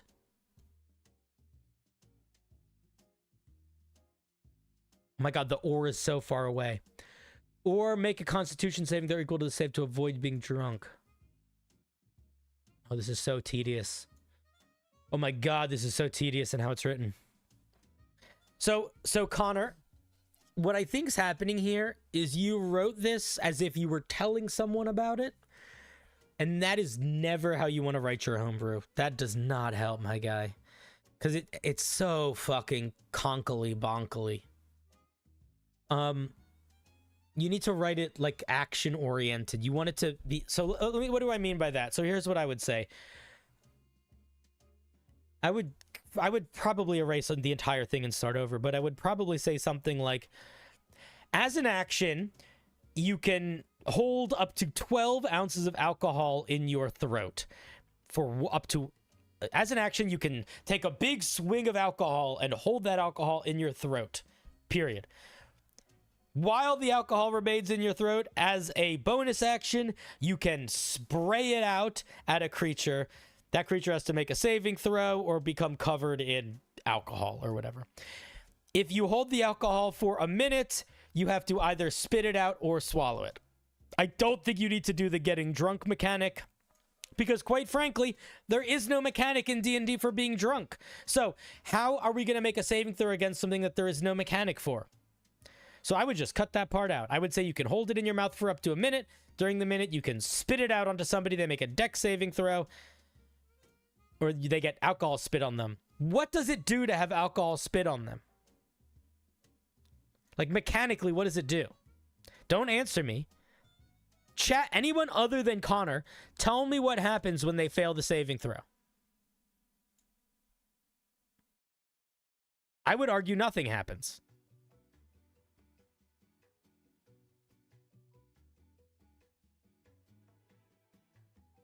So, you're saying more easily ignited as if that is implied, but what we have to remember is that nothing is implied. These are D&D rules. We're not writing a book. We're writing D&D rules. So if you do not very specifically put the language about this having some effect, it does nothing. If the only thing you're supposed to do with this is breathe fire, then why is the first half of it devoted to spitting it on someone? You know what I mean? You can also hold a lit torch or some other form of fire in front of your mouth. Okay, now it makes... This is doing a thing. You can breathe fire in a 10-foot cone in the direction you choose. Any creature you hit the fires to make a dex saving throw. Okay, so this is fine. This next part's fine. Just rewrite it to make it simpler. I would just say, again, you need action economy. So you can breathe fire. Is it an action or is it a bonus action? How do you do it? So while the breath remains in your mouth, you can use your bonus action to spray it with a 10-foot cone. All creatures in the area have to make a dexterity saving throw. On a failure, they take 2d6 fire damage. So there's a lot of features that do exactly what this fire breath thing does. Just copy the language from those if you want to do a fire breath thing. But yeah, this whole first part literally does nothing. So if you want this part to do something, you need to clarify what happens when a creature has alcohol sprayed on them. You need to clarify what happens when you get drunk. You also probably want to break this up because these are basically this is pretty much a completely separate feature from this. So by having them all in one big paragraph, it makes it very hard to read. Think about it like this. If you're a random person using this feat and you want to use the fire breathing part, how long is it going to take you to find the fire breathing part? To clarify the rules on the fire breathing. It's probably going to take you like at least a minute because you're going to be skimming until you find it down here. And then you're going to have to kind of go back to find the beginning of it. Like, that's not fun. So you can use paragraph breaks. You can use bolded title words. You can use bullet points. But you want to organize it in a way that it's easy to navigate for the person who's using it. If you fail to use the alcohol within the minute, you drink it all. If you get hit with the alcohol in your throat, you have to make a dex saving throw equal to the amount hit. Why? Wait, why? Feats aren't supposed to be bad. Why are you giving us all these negatives? So, okay.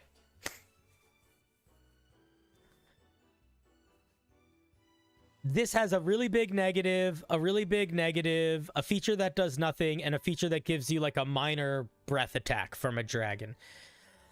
I think if I were you, I would start over from scratch completely. And I would say, what specifically do I want this thing to do? Like, if this was happening in a movie, what would I want it to do? I want you to be able to breathe fire, and I want you to be able to spit alcohol in someone's face. Cool. Okay, how do we create those mechanically? Well, spitting fire is kind of easy. There's all the dragon breaths we could copy. There's the spell burning hands. We could copy that. Well, what about if we want to spit alcohol on someone? How do we do that? Well, do we want it to immediately combust, like alchemist's fire, or do we want it to like be something like oil? Because oil also exists in the game, so we could look at the language for that.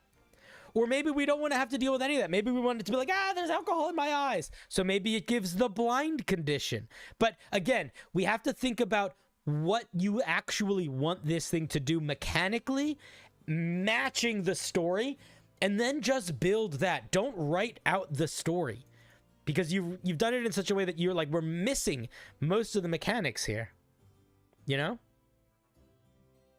Yeah, I agree, Hakase. I don't think we need the first part of it literally at all, or the last part. I think the way that it is right now, it's this. This is the only thing that it is. I think everything else is worth cutting, and some of it is necessary for cutting because it literally does nothing. Everything else is just punishments or does nothing. So I think the main thing that I would say is, yeah, go back to the drawing board. Ask yourself, what do you want this thing to actually be like if you were writing it like a story? And then simple. I said simple 3 times because I want you to remember it. Simple mechanics to express that. So if you're spraying alcohol in someone's eyes, you don't need to write a paragraph to clarify that. You can just say, when you have alcohol in your mouth, you can use an action to spray it at a creature. They can make a dexterity saving throw, or they get blinded. Done. Period. They're blinded until the end of their next turn. Done. Period. Whatever. So you want to simplify your language and clarify your mechanics. Where can you submit Homebrew? If you are just getting here, you can do the command wheel in Twitch. Here's the instructions if you want to see them bigger. And if you're a member, you can check the member tab in the Discord. Untak, thank you for the Prime. I appreciate that very much. Connor, Connor, I don't care if it made sense when you wrote it. That's fine. It didn't make sense when you wrote it. It doesn't make sense now. Do you know why it made sense when you wrote it? It made sense because you wrote it in your own head, and you probably didn't look at it that much outside of writing it to yourself. And the human brain is actually very, very good at a lot of things. One of the things that it's the best at is pattern recognition and context.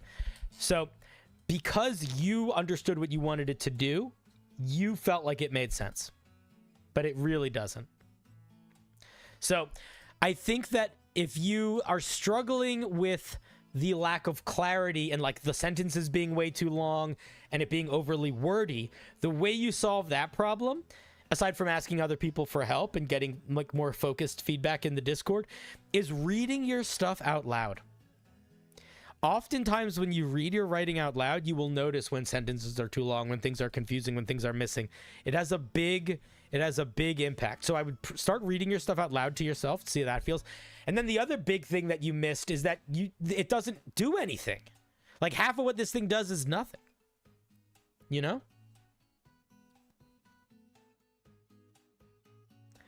Yeah, leave it to simmer and then come back to it is a great idea. Usually what I do when I'm writing Homebrew is I'll do a draft of it, and then I will and then like if I'm being active, I'll do a draft of it, and then I'll probably look at it a day later, and then I'll probably look at it like 3 or 4 days later.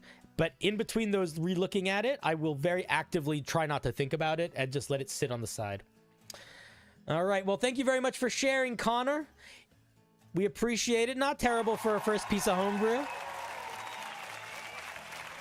Yeah, so the next one of these streams is Tuesday. So on Tuesday, we're doing another stream like this. Anybody can send in Homebrew.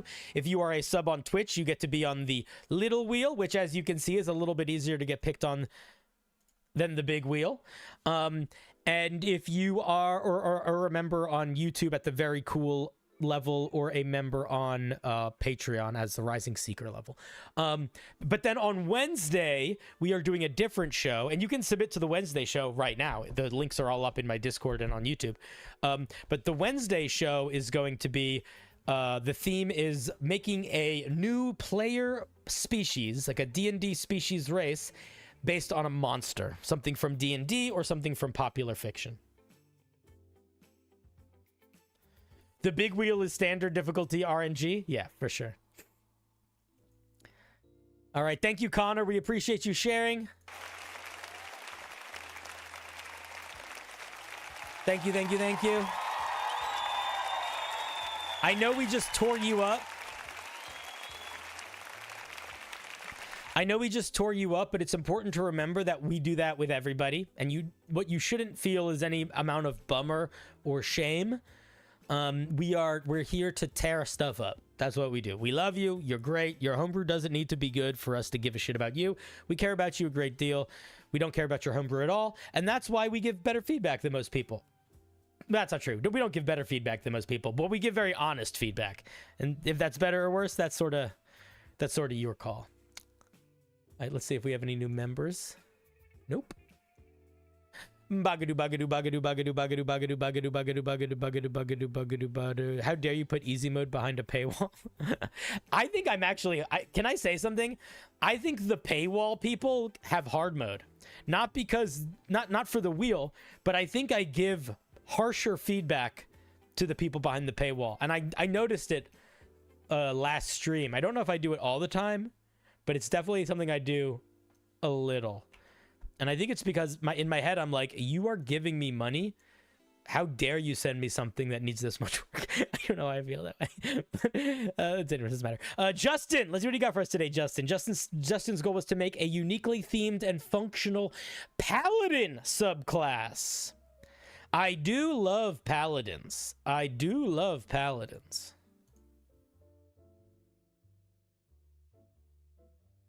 You should rip into your friend. Your friend's ripping into you. Well, tell you what.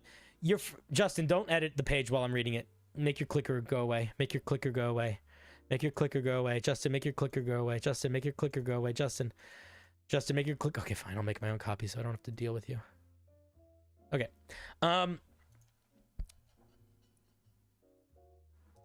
Wait, I need to be able to share it though. Here it is in the chat. Yeah, Justin, just close the tab. Just close the tab. I'm looking at yours. Just close the tab. Connor, your friend is a scaredy cat because they didn't send in any homebrew. You know what? Here's the difference. At the end of the day, yeah, you might have got a little roughed up, but you know what else you got? You got a little bit more resistance and resilience. And the next time you get tore up, it's going to hurt a little less. And if your friend ever gets tore up, it's going to hurt a lot. And you know they're scared. So they might be giving you a hard time, but you can give them a hard time right back. And then you guys should start making out. Do it. Okay. Oath of Thorns.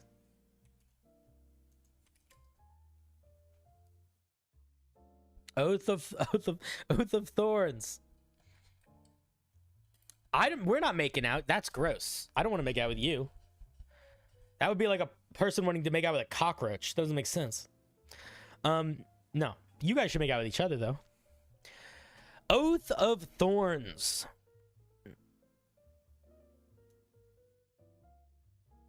All right, we don't need to read this. I don't need to know your goals. That's not going to help me review your homebrew. Let's see. Oath of Thorns. Embrace the cycle. Understand and respect the natural cycle of life, death, and rebirth. Protect the balance of nature and ensure that no force disrupts this eternal cycle. Protector of nature. This sort of stand as a guardian of the wild places, defending them from those who would seek to exploit them, promote growth and flourishing, blah, blah, blah. You're the cockroach. Chaos and change. Embrace the chaos and change inherent to the nature, be adaptable, blah, blah, blah, blah. The only thing that I want to say here, there's a tiny bit of overlap between this and another paladin subclass, and it's not the end of the world, but I am bringing it up because you said your goal was to make something fairly unique. This sits very similar in vibe to the Oath of Ancients paladin.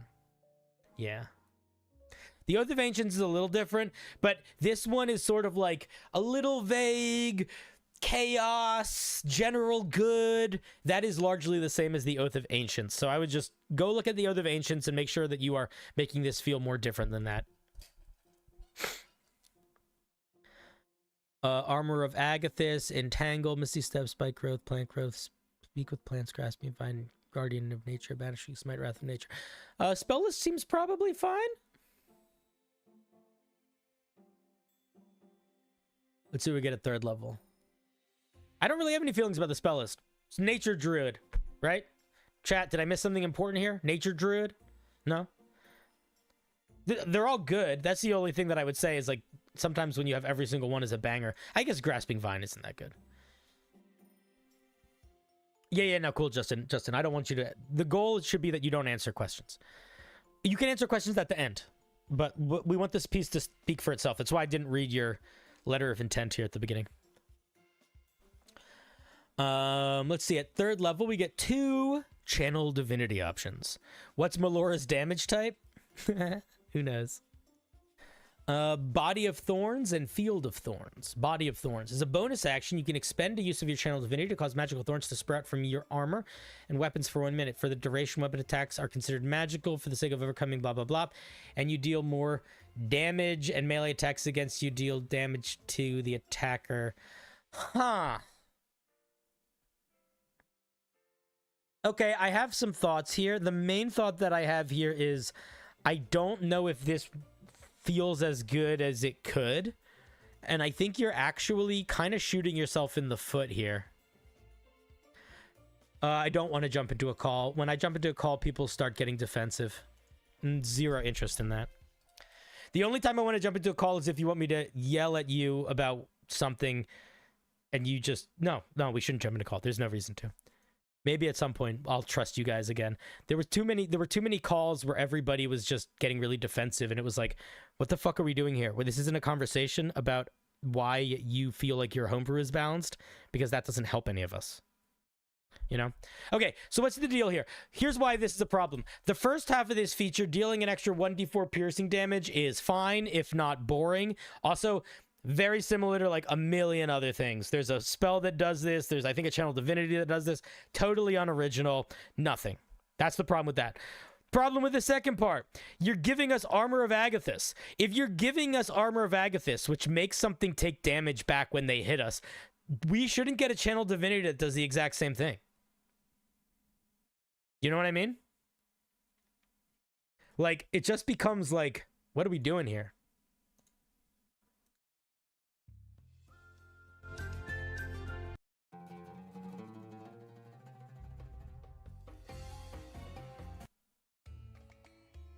Music's going in a weird direction.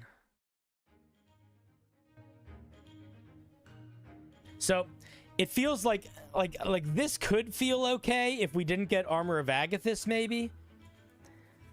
But I would rethink it if you want to keep Armor of Agathis. And also, I think that you dealing extra damage is maybe overkill. I would lean into the things taking damage when they hit you, or when they try to grapple you or restrain you.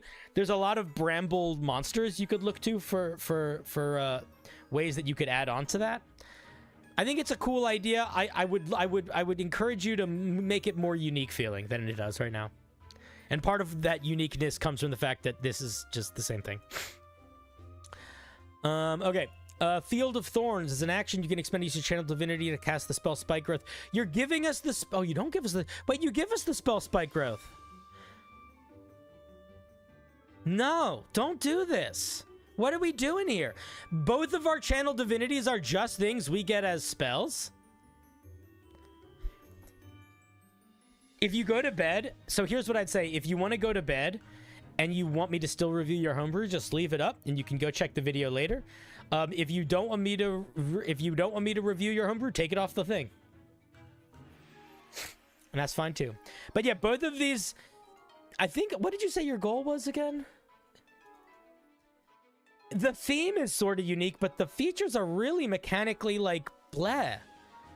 I don't think either of these should be so similar to not just spells, but literally spells that are on our spell list. Yeah, I don't know. What it makes me think is maybe you realized fairly early on that you didn't have that many ideas for how you wanted to represent bramble and thorns and stuff, so you kind of had to do the same thing over and over again.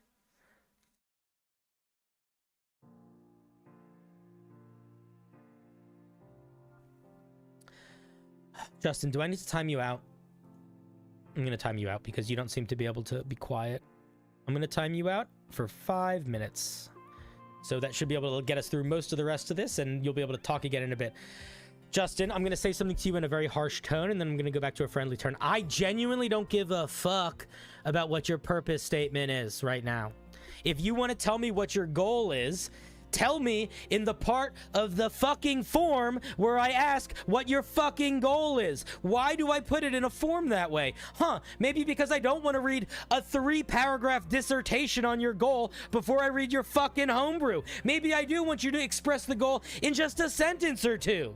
Maybe there's that. Maybe I shouldn't have to read this to understand what the theme is here. And if I feel like the theme is a little open-ended and vague or a little one-note, maybe that is feedback that is helpful for you. Maybe somebody that wants to use your subclass doesn't want to have to use this first, my friend. All right. Are we good? Hopefully we're good. People don't know how to shut the fuck up. Okay. So, as I just said, because nothing you just said changed literally anything about my feelings, it feels like from the way that these from the channel divinities, it feels like the mechanical goals are either very one note or fairly unfocused, because we're getting a lot of repetition of features immediately. Let's see what we get at 7th level. Enemies that enter the aura for their first time on their turn take damage. This is doing the same exact thing as the Body of Thorns, the same exact thing as Armor of Agathis. It's very one note. I think it's a little too one note. I don't hate this ability either. It's not good. It's not really that good, because 1d4 piercing damage is... It's okay at level 7, but it pretty quickly is going to become, like, pretty bad. Like, this 1d4 damage doesn't scale at this nothing after level 10, basically. So I don't know if this is the best place to put more of this vibe of feature. You already are covering this vibe in 2 other places. I don't think we need to do it again here. Let's see, at 15th level we get Protective Bramble. When you are an ally you can see are hit by an attack, you can use your action to create a protective barrier of thorns, granting an AC bonus equal to your charisma modifier, possibly causing the attack to miss. Additionally, if this reaction was triggered by a melee attack, the attacker takes 2d4 piercing damage. This needs to be somewhat limited in use, because it's pretty... I think it's a little too strong to be used infinitely. If you tweaked it a little bit, it could be more usable infinitely. I think in its current iteration, being able to add charisma modifier in the same way that you could use the shield spell plus doing extra damage, the damage is kind of negligible, but being able to give somebody essentially a parry or a shield spell infinitely is a little bit too much. Especially, yeah, because maybe I guess you could argue, but your charisma might not be that high. Yeah, your charisma might be 20, and then you just get the shield spell infinitely. Do you know what I mean? All right, let's take a look at the 20th level feature. 20th level, your connection to nature deepens, allowing you to draw upon its primal energies to enhance your abilities. Bonus action, you can enter it. Resistance to all damage. All damage is a lot. That's a lot of power in here. You can make an additional attack as part of the same action. That's also a lot of power. And you're critting on a 20. This just doesn't feel... This just feels like you pulled the best parts of like 3 other paladin capstones, is what I would say here. This doesn't feel particularly unique.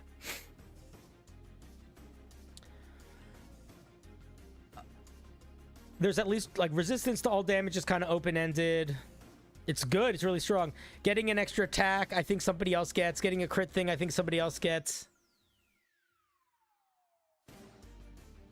Doubling damage is just too much also. Like, what if I'm fighting with a rapier? Yeah, it's Redemption, Conquest, Vengeance. Yeah. So, Justin, main feedback for the piece overall is that it's very one note. Every single thing is tying back to this little bit of piercing damage, and the piercing damage doesn't really scale. And just because a lot of different things do it, like, it's not, that's still just one note. It's like it's focused in a way that is, I think, bland. And I think that the piercing damage increasing when you use your avatar form is too little too late, and overkill, and not accounting for you just wielding a magical piercing weapon. Yeah, I don't really have much more thoughts other than that. I think that it's an interesting idea. I love the idea of a bramble warrior subclass. I think you got to figure out how to make it more distinct. Because right now, it feels like it's basically one ability stretched across a subclass, and then a capstone that's like 4 different abilities. That's like 4 different paladin capstones mushed together.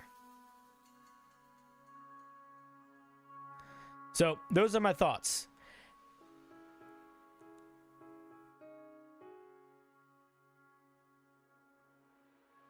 I don't really have more. You're allowed to talk again now. I don't know if you're untimed out, but you are welcome to speak again now if you want. All right, thank you very much for sharing. Yeah, I kind of agree. This subclass feels like a complicated form of expressing a magic item right now. It's because so much of it does basically the same thing. It's all conquest plus some. Wait, did they... What do you mean, all conquest?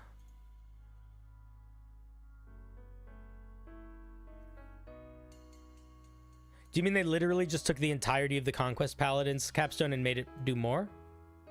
That might not have been intentional if that was what they did. Yeah, you did. You literally just took the Conquest Paladin, which does these 3 things, and then you just gave him more things. So don't do that.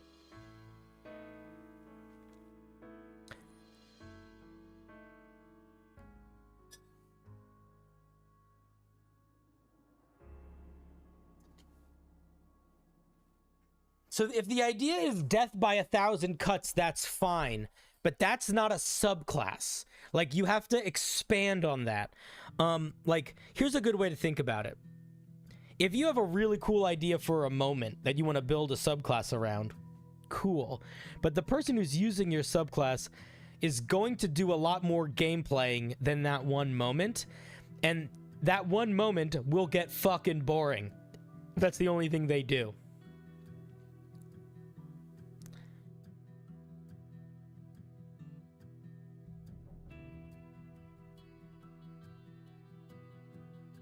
So, I think the main feedback is it's just way too one note. It's just way too one note.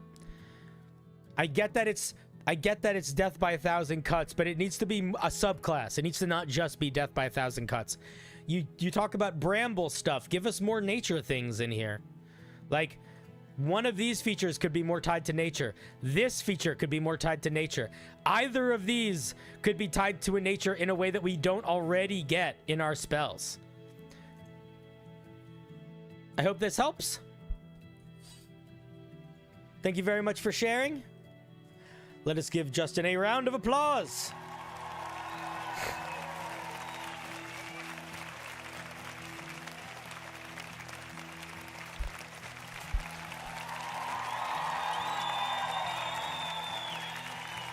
Yeah, and also just for paladins in general, not specifically to this one, just good to remember in general, your spell list that you get for your paladins, you always have.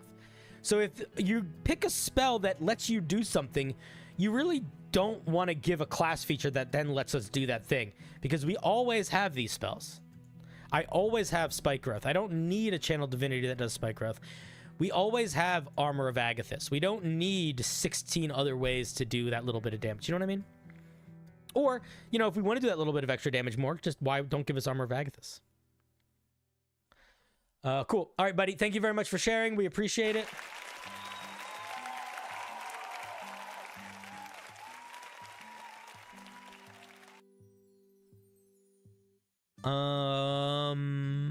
I'm starting to DM for some of my friends. Is there any place you would recommend to go for free maps? Reddit. Reddit has a couple different subreddits called like battle maps and things like that. I'm sure there's more than just that one. And they are full of people giving their maps. Usually and a lot of them are people that are just making them for fun. Some of them are people that are Patreon people, and they'll give maps for free as a way to be like, hey, if you like this, you should join my Patreon. The proposed changes are at the bottom. What proposed? All right, but I don't know. I don't know what that means. We're not worried about it. Thank you for sharing. Not going to get caught up in confusing language.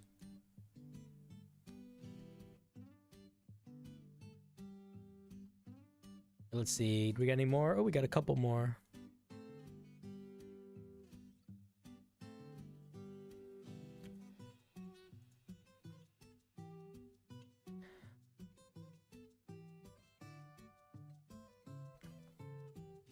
Bagadu bagadu bagadu bagadu bagadu bagadu bagadu bagadu bagadu bagadu bagadu bagadu bagadu bagadu bagadu bagadu bagadu bagadu bagadu bagadu. Zark. Zarkness. What's up, Zark? Zark's goal was to make an Eldritch God worshipping cleric, like a cleric with some warlock vibes. All right, let's take a look. You said you wanted to make this a cleric that felt like a warlock in the way that the Celestial Warlock feels like a cleric. I want to point out something very important about the Celestial Warlock. The Celestial Warlock might feel like a cleric, but every single feature it gets is unique, and none of its features are features that clerics get. So, if you want to make a cleric that feels like a warlock, you want to do that same thing. You want to give it unique features that feel like a warlock, but you don't want to just give it warlock features.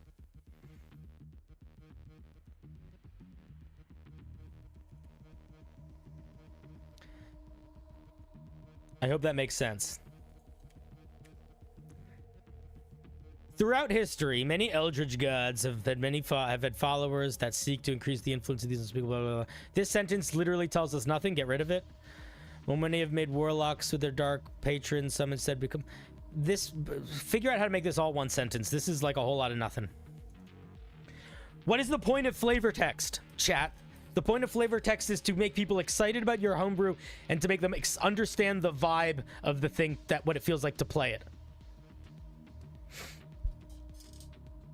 River, go to the fucking Discord, ask in the Discord. If you look in the announcement section of the Discord, it's in there, or just ask in the Discord.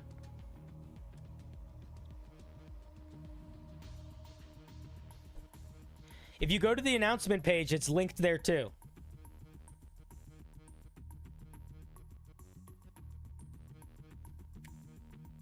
Some flavor text is so it tastes so good. Yeah, exactly. At level 1, your god is giving you access to warlock abilities. You gain Eldritch Blast cantrip. Oh, I see. Who sent this one in? Zark. I completely. Oh, I don't have. I'm curious what features you give us, but my feedback is. I already gave you my feedback. I earlier, and it's accurate, which was that the Celestial Warlock doesn't get any cleric powers. It gets unique warlock powers that are cleric-y. We are getting Eldritch Invocations? No. If you want... No. So I would completely remove this feature.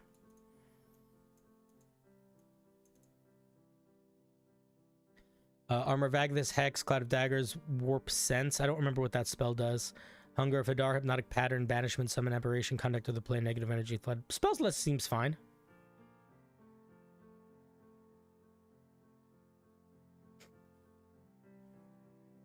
Make the writing at the bottom in yellow and red. Why? What does that mean? What are you talking about?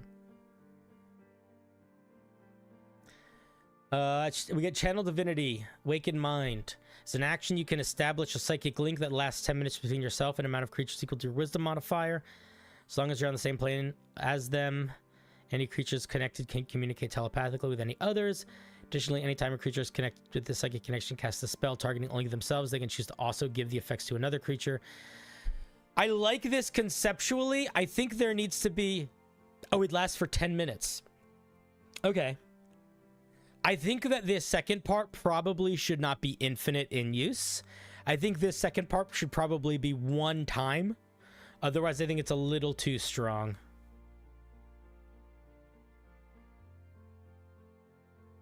If it's a link that I can use easily, it's fine.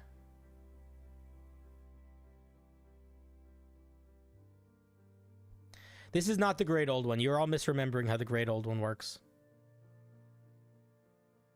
Great Old One just gets telepathy. Maybe you're thinking about the Aberrant Mind, which gets the thing where it can link people's brains. This is closer to the Aberrant Mind.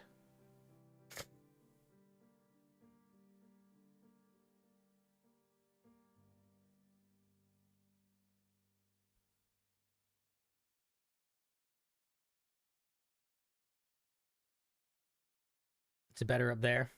Is that easier?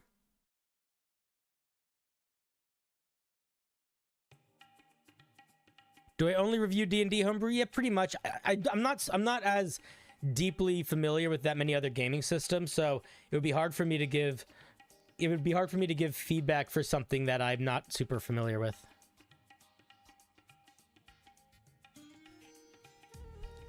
The second part should be once per channel divinity, otherwise it's too much. It's too easily jankable. This is twin casting. I can, you know what I mean? This allows me to double cast Spirit Guardians, for example, which is crazy.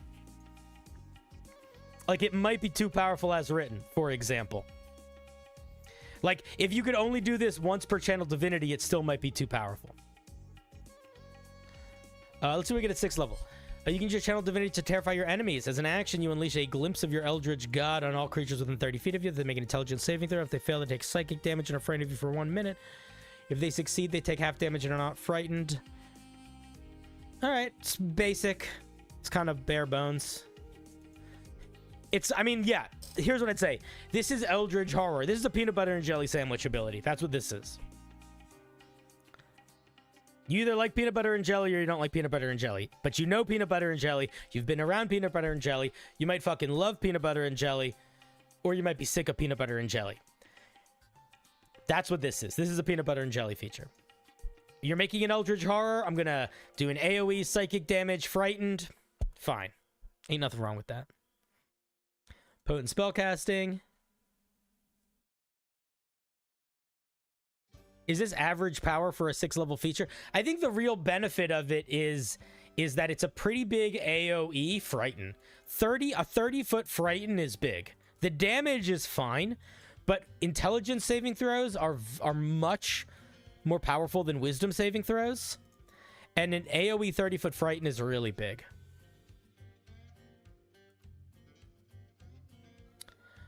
At 17th level, we have Eldritch Influx.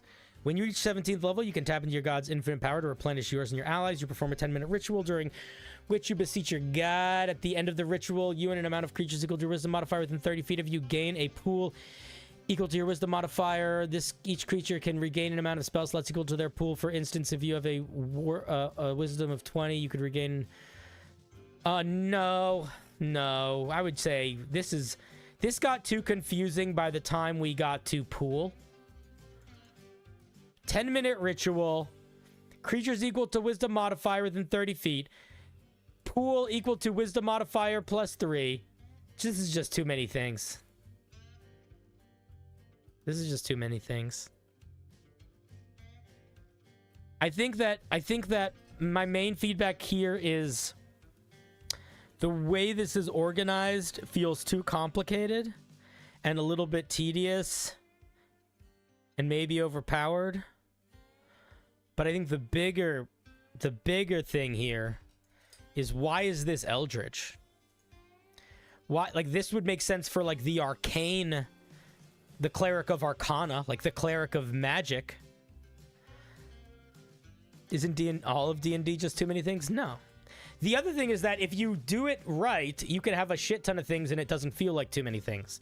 If it feels like it's too many things, that usually is an indicator that either A, it actually is too many things, or B, the way that you are getting the information across is not ideal, so that it feels like it's too many things.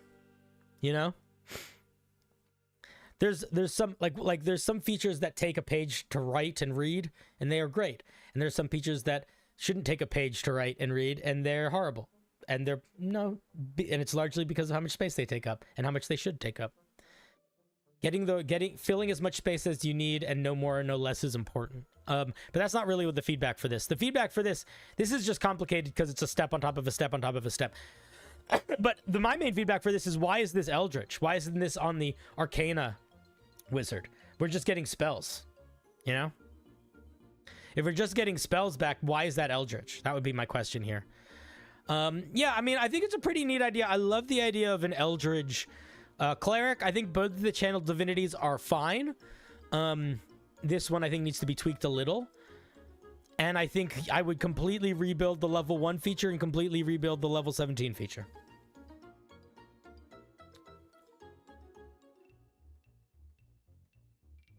That's what I think.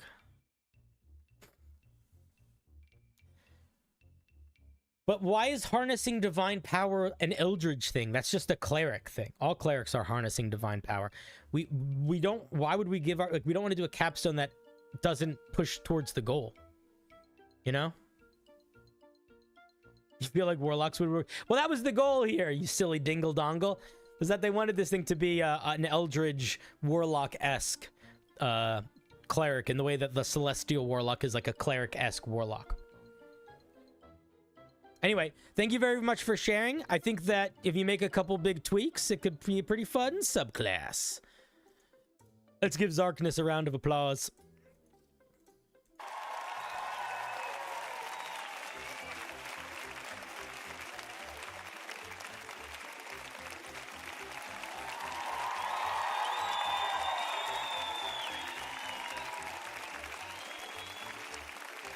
Thank you, thank you.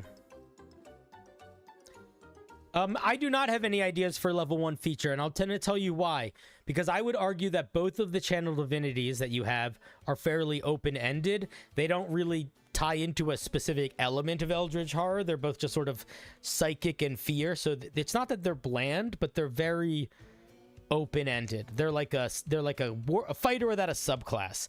So I don't want to tell you what to give it, because what I think you need to do is figure out what type of Eldritch cleric you want to make, what direction you want to go in. And I would say Warlocky is not a direction. That's my opinion. Or you could say, fuck you, Cinder. I like giving them Eldritch invocations. I'm going to. I think if you do that, that's fine. I think the most important thing to remember there is that you can't give them nearly as many as you did. I would say the most Eldritch invocations they could have at a maximum would probably be 3 at most. I think it's totally unjustified to give them anywhere near the amount that Warlocks get. They should have at most half that Warlocks get. Ideally less. So yeah, I would ask myself, what kind of Eldritch cleric am I trying to make?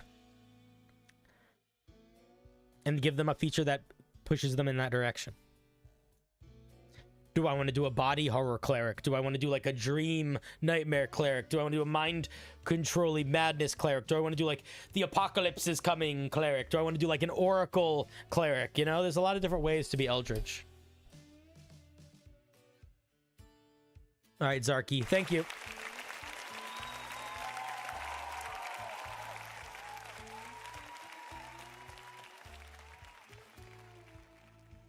Thank you, thank you. Yeah, I mean, listen, if you like the invocations, don't listen to me.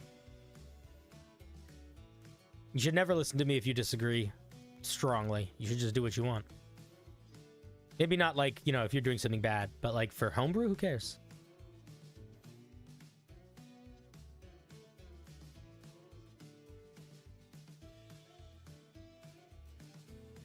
You're welcome.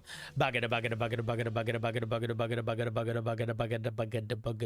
can already make a body horror barbarian. It's called a beast barbarian, reflavored. Everything's a beast barbarian, reflavored, and it works better than anything you ever did. Neon, why are you putting computer specs up? What's your goal here? The human being is up next. Did I spin on the wrong wheel? No, I didn't.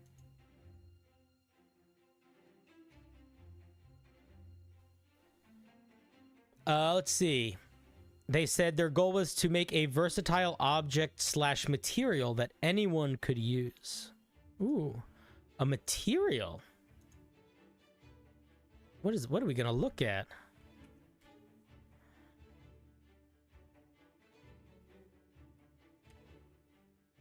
Here it is in the chat. Mimic Infused metal. Oh, so there's a bunch of different ones.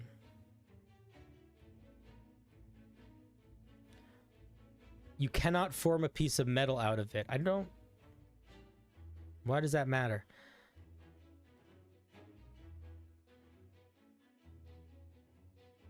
Your objects deal an extra die of damage. Who sent this in? Living human. I like what you're going for here, but you are doing something that is bad. Why the fuck did you decide to use the word object? So if you want to build something around crafting, you should split apart, you should separate weapons, armor, and objects. Those should be three separate things. And then what you do is you do a pillar for any of those. So here, let me show you. I'll make a copy. I'm going to show you what I mean. So if I was going to do this table, this is what I would do.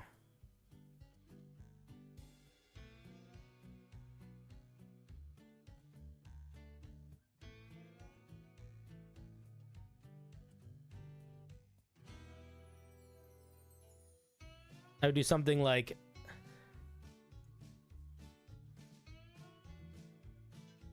object type effect. It's going to be so much easier to read because right now this I have to because here's the issue. If I am trying to use this chart and I'm like, cool, I want to make a golden mimic sword, I don't know what that means. I guess I go to gold, but okay, it's not armor, it's an object. It's not an object. So like, what do I do? So if you want to create a system of like different items doing different things, then I think you need to rebuild this table at least immediately, because right now the table is not clear. Yeah, the table is not clear.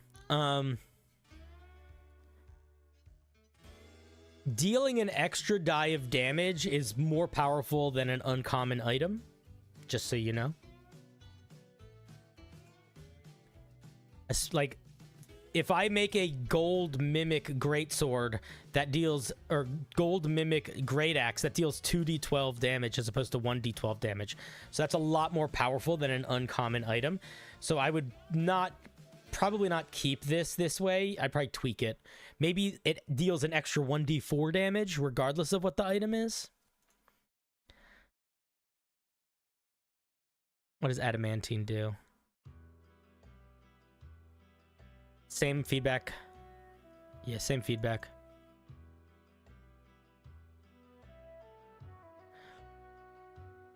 It's fairly simple. The living human, you're doing this thing where the idea that you're actually putting forth is weirdly simple, and I think your chart is making it more confusing.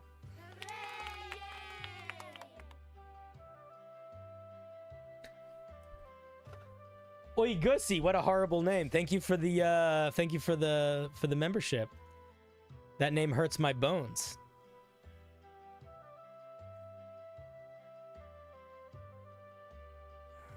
Okay, I guess living human. Do you need to be timed out, or are you gonna shut up? I'm just gonna time you out. All right, you can come back in 10 minutes when we're done talking about your piece. You're not doing a good job of listening. So this is like kind of confusing. This chart just feels like it's not doing that much, right? It's like you're either doing an extra damage, or they're functioning sort of as normal, plus doing extra damage.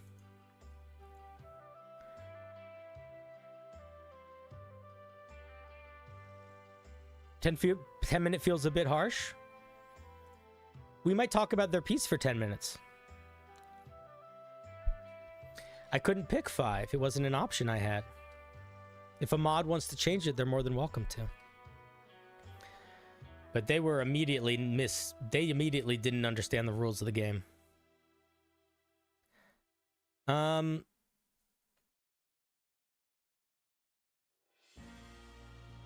Yeah. Just kind of feels like it's not actually doing that much to merit a whole chart. When you attune, it becomes a simple piece of jewelry. How? So you have to attune to every ingot? That is also confusing. I'm confused. So do you have to attune to them to wield them? I don't know. I don't understand. When you speak a command word followed by the name of an item no larger than medium, it's a free action. Free actions don't exist in the game. Just say when you speak the command word. You cause it to transform into the item specified. It gains any properties it would have in that... Wait, when you speak the command word followed by the name of an item no larger than medium. You also need to say when you speak it. Can you do it on other people's turn? Can you do it on your turn? You need to clarify when it happens in the game. So on your turn, when you speak the command word, blah, blah, blah, blah, blah. What is turning into what? This is all very unclear.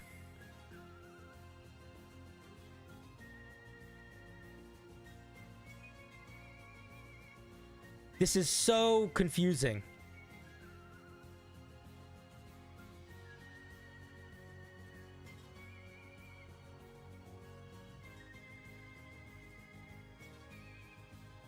This is just confusing me.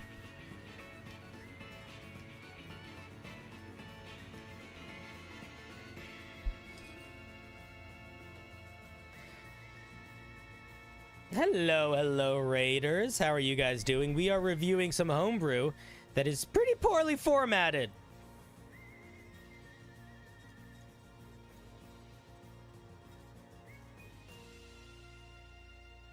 And it's leading to it being confusing.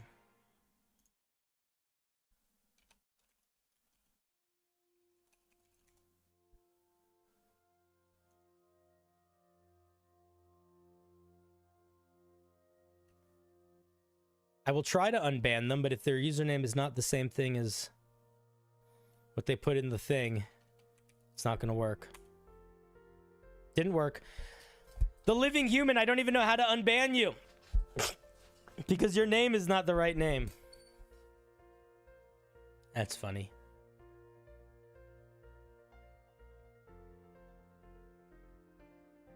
Well, King Crush is a mod. If he wants to figure it out, he's more than welcome to.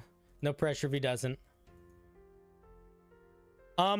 Cool. Well, here's my main feedback. I don't understand what the point of this is.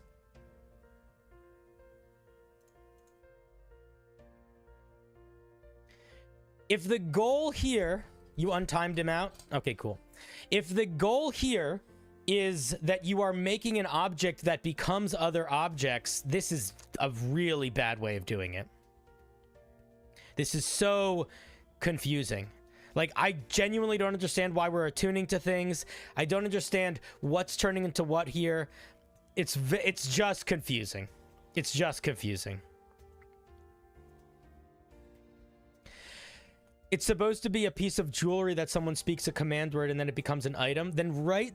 The sentence you just wrote is so much more clear. So write it like that. Do you know what I mean? Like... This table, if I were you, I would remove this table entirely. I didn't understand why you needed attunement at all because I didn't understand this was a piece of jewelry because this thing is fucking confusing. Is what I was saying. Like, don't put this table here. This table makes me feel like this is the item. This is not the item. This is the item. So if this is the item, put this first and put the table second. Otherwise, you're in fucking gobbledygook land, and no one will understand what the fuck you're trying to make. And to be fair, I still don't understand what this table does. This table feels very convoluted. Like, is this a magic item where it's a jewelry that it turns into an item? Or is it a table for new alternative items made of different materials? Why are they both on the same page? Is confusing. All right, that was my feedback. Hope that's somewhat helpful. If I were you, it sounds like you want to make an item that can turn into a little object or a sword or something. Just make that. Mimic infused jewelry are jewels. While you're attuned to them, you do the command word, it turns into this type of sword. There's a billion different items that kind of do that already. So I would just copy one of those. The thief's key, the key that turns into a knife is a thing. So yeah, I think that's a cool idea, but it's confusing in the way that it's laid out. I didn't understand what the fuck you were trying to say. Hopefully my confusion can help guide you in making it more clear. Who knows? Anyway, thank you, the living human. Let's give them a round of applause.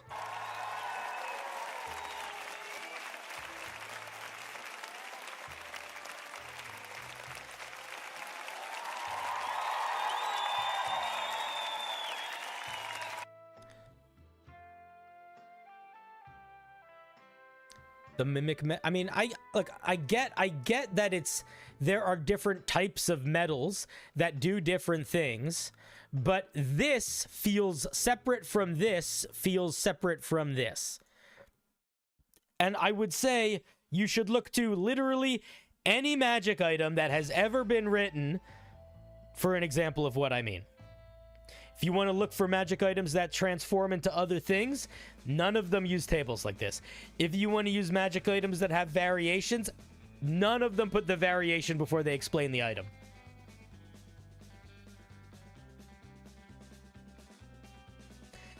Pixie, it's in the rules of the submission form, my guy. And I don't mind if people make comments, but if they don't know how to shut up, I do mind. I was trying to make a material object. I think trying to make the material object was a mistake. I mean, it certainly didn't add to the clarity of it. I don't know if it was a mistake. Scarlett, how was your stream? I hope it was good. Ellipsis.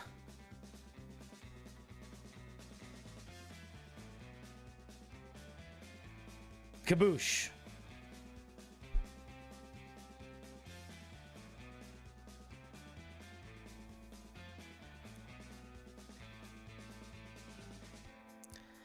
It's in the form, guys. It's literally one of the rules.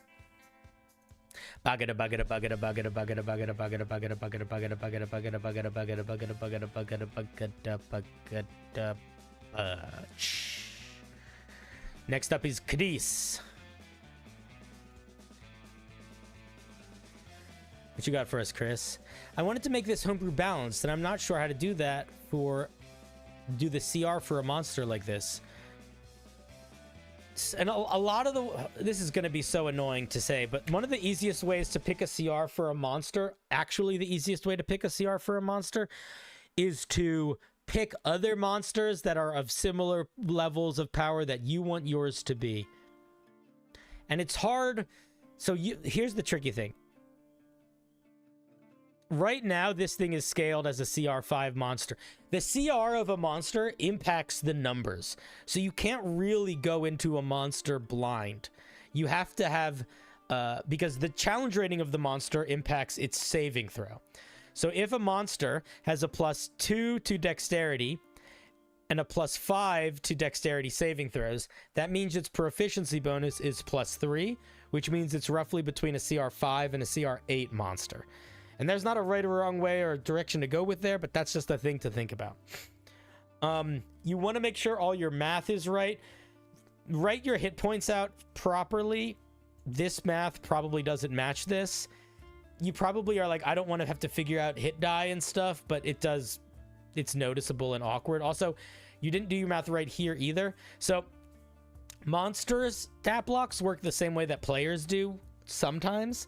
The main way that monster stat blocks work, the way that players do, is the way their stats impact their basic stuff.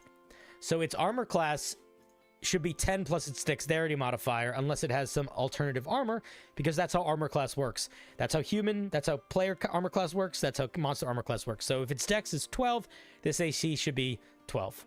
Or if its dex is +2, this AC should be 12. Same thing with con. Its hit points equal a number of hit die. And then for each hit die, it either adds or subtracts a number based on the con modifier. So let's say this thing had 10 hit die. You would express its hit points as 10 d10 minus 10. Or, yeah, because it would have -1 per each hit die. And then the size of the hit die that monsters use are determined by the size of a monster. Tiny monsters use D4, small monsters use D6, medium monsters use D8, large monsters use D10, up to D12, all the way up to D20. So that is how monster numbers work. Make sure you're doing that in the future. It just helps keep it kind of polished and tight. And whether or not you care, it makes these numbers mechanically reflect the monster the way that it's intended to exist. Hound, don't you say another fucking word or I'm muting you. We just had to yell at somebody for 5 minutes about that. I don't care what you forgot to mention. You forgetting to mention that is feedback. That's feedback. What you should say is quietly to yourself in your own little fucking hovel. Oh, okay, cool. I forgot to put that. I'll take a note. I don't give a shit whether you did the HP right or not. I mean, I do, but I give a shit about you deciding to take notes or not. You clarifying means nothing. Did you do the math right? Now I want to check. Well, it's impossible to check because we don't know how many hit die it has. All right, whatever. Doesn't matter. It's got a bunch of immunities. That's fine. Splitting Strike. Each time the dust pile takes 5 damage or more from a single attack, it splits into 2. That's too small a number, I think. That's going to happen way too much.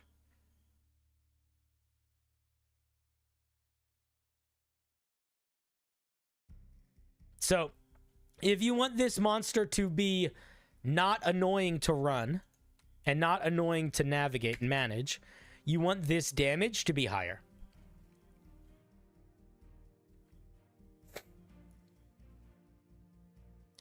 This is going to happen every single attack. It's too much. I would probably make it 10 damage, especially if it's got 70 hit points. You could also make it, if you could also not tie it to damage if you wanted to have it sort of not happen too quickly. This whole ability could just be a reaction. So if this whole ability is just whenever the dust pile takes bludgeoning, piercing, or slashing damage, which is what I think the damage should be. I don't think it should split from lightning damage or fire damage. That doesn't make sense. Whenever it takes bludgeoning, piercing, or slashing damage, it can use its reaction to split in 2. And that way, it sort of has a baked-in, like a baked-in momentum. Because round 1 is 1, round 2 is 2, round 3, maybe 4. So it can sort of grow, like, you know, as the combat continues, as opposed to the way this is written, it could potentially become like 8 monsters in 2 turns, not even 2 rounds. And I just think that might be a little too fast. So I would make this a reaction. I would not put a damage cap on it. I would do it to specific damage types, the physical ones, because those are the most common. It's got a +5 to hit. And then a bunch of little damage types. All right. I mean, the rest of it sort of feels fine. I think it needs more attacks. I think 1 attack is not enough. I think it probably needs 2 attacks. I probably would make the smaller versions not do 2d die of damage, but 1 die of damage. I think it's a neat idea. I think that your numbers are a little bit fucked. I think that this should be a reaction. And I think that I would mess around with the way I expressed the damage. I don't know if I like this. This feels weird to me in a way that I don't think feels great.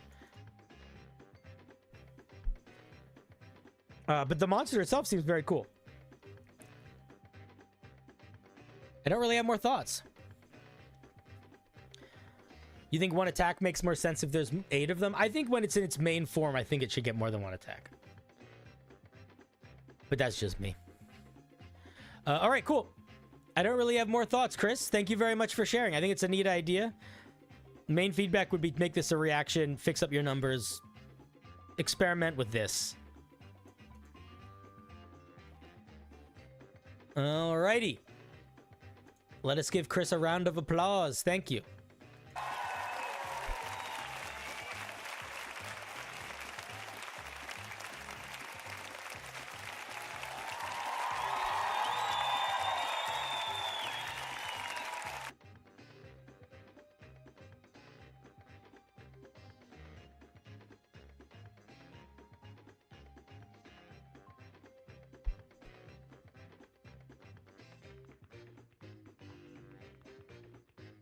Alrighty. Do you think a parasite barbarian would be cool? I don't know exactly what that would be, but I like the it's what yeah, maybe. What is it? What would it look like? I don't know.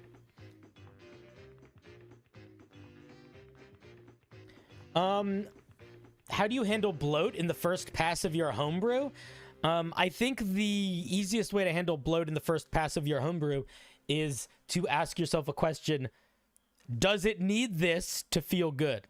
And if the answer is yes, keep it. If the answer is no, don't keep it. And if at the end of that you put yes to everything, that means that you say yes too much.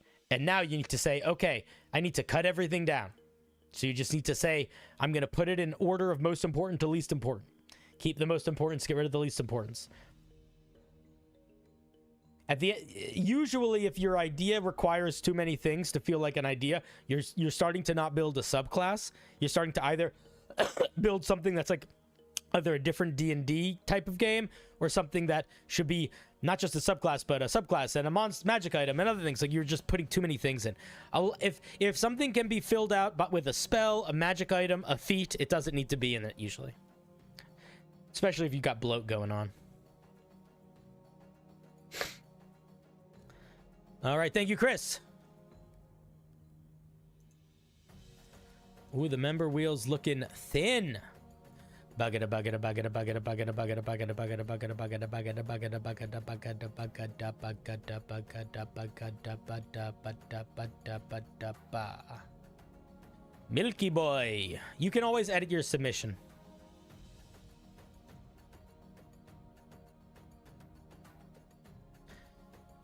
What you got for us today, Milky? Another monster from Monster Hunter.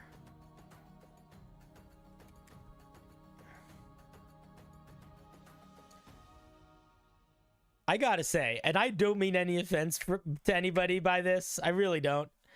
But my only familiarity with Monster Hunter is people trying to either turn Monster Hunter gameplay into D&D mechanics or Monster Hunter monsters into D&D mechanics. And if they are an accurate depiction of Monster Hunter, I think Monster Hunter is bad. It's not letting you? What do you mean? I don't know, man. You should be able to edit you can't edit your submission form? Then I don't know what to tell you. You should be able to edit the form.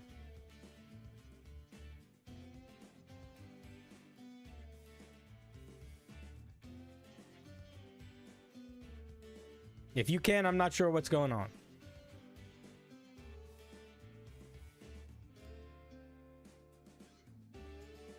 Did you edit? Are you trying to edit the form or are you trying to edit your submission? What are you trying to do?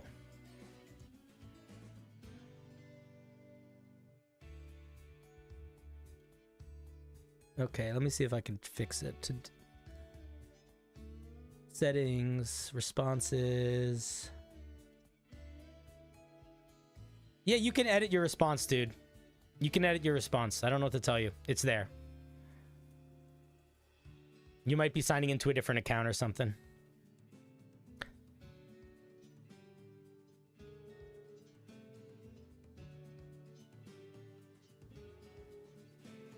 I submitted the link but did not show on form. I don't know what that means.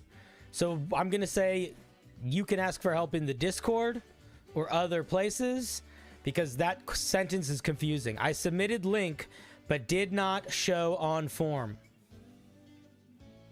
Do you mean didn't show on what? What the fuck are you talking about? What form? Yeah, you should be able to edit it. You mean didn't show up on the wheel? You're on the wheel. I just put you on the wheel. All right. I think you're just a little confused. You got a little confusing. Confusion, man. That's okay. It's okay to be a little confused. Okay, what did you say? Monster Hunter isn't bad. It's just that people don't know how to convert it to D&D. Right, maybe.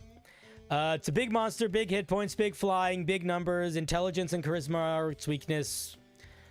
It's got big saving throws, resistant to acid and cold, lightning. All right, all of this is just regular fucking boring dragon stuff, boring dragon stuff, boring dragon stuff. It's got a little bit of a unique ranged attack, but it's still mostly just boring dragon stuff. Scintillate. The Namiel uses electricity to flash scintillating lights from its body. Each creature that can see the Namiel within 60 feet of it must succeed on a DC 18 Wisdom saving throw or be incapacitated for 1 minute. Oosh! Creatures can't willingly look away. A creature can remake the saving throw at the end of each of its turns, ending the effect on a success. The effect also ends for a creature if it ever loses sight of Namiel. If a creature's saving throw is successful or the effect ends for it, creature's immune. Okay. This is sort of like alternative hypnotic pattern. Oops.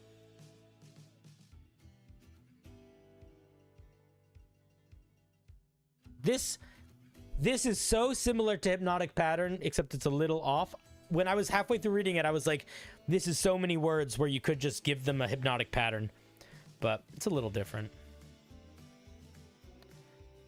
It's got a wing attack. It charges its body until the end of its next turn. It deals extra damage. That's cool.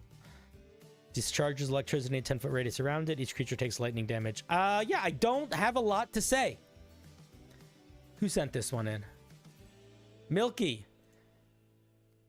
It's kind of whatever. It feels like a dragon. I don't have really like, is this feature gonna... I guess here would be my feedback. There is nothing wrong with a feature that does a lot of incapacitation. Nothing wrong with it. But I would argue it's not that fun from a player side of things. So by having the feature's main special thing be incapacitating, that could lead to the game slowing down, being a little bit not fun. That's the first thing. The second thing, as other people in the chat have mentioned, incapacitation is very limited. You can still move when you're incapacitated. You can still use your bonus actions when you're incapacitated. So I'm not sure what your goal here is, but this is not, I think, as impactful as you think. The other thing that I want to say is I think that there's, like, I don't love that, like, it sort of feels like this monster can't do anything cool in combination. Like, if it's going to use its supercharge, it has to attack next round. It can't supercharge it. Like, you know, like, this takes up its whole action economy on its turn. This is a legendary action that only makes it stronger for 1 round. It feels like you have to play this thing in a very specific gameplay loop in order for it to work. And I think if that is the goal, I would just make the monster like... I would build that gameplay loop more into the core monster as opposed to making me have to find the gameplay loop in the features. Petrified creatures are paralyzed.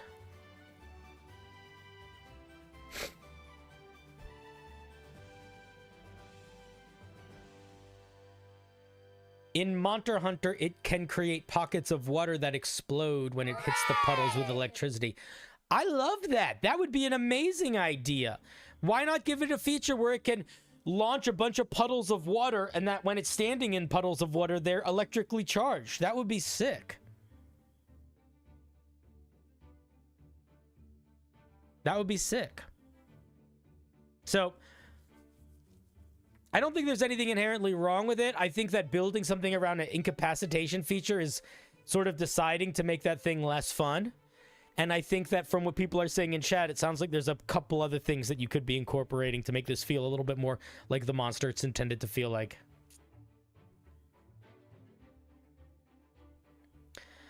I don't really have more thoughts, you know, like I don't want to feel like I'm rushing through this, but when you send me something that's 80% just a dragon, yeah, it's a dragon. You know, we don't need to spend an hour talking about a dragon and like the nuances of its saving throws and skills or whatever. All right, thank you, Milky. Sounds like there's some things that monster does that maybe you could take some inspiration from.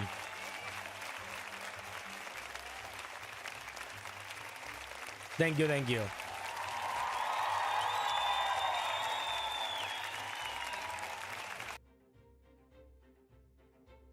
Kaboosh.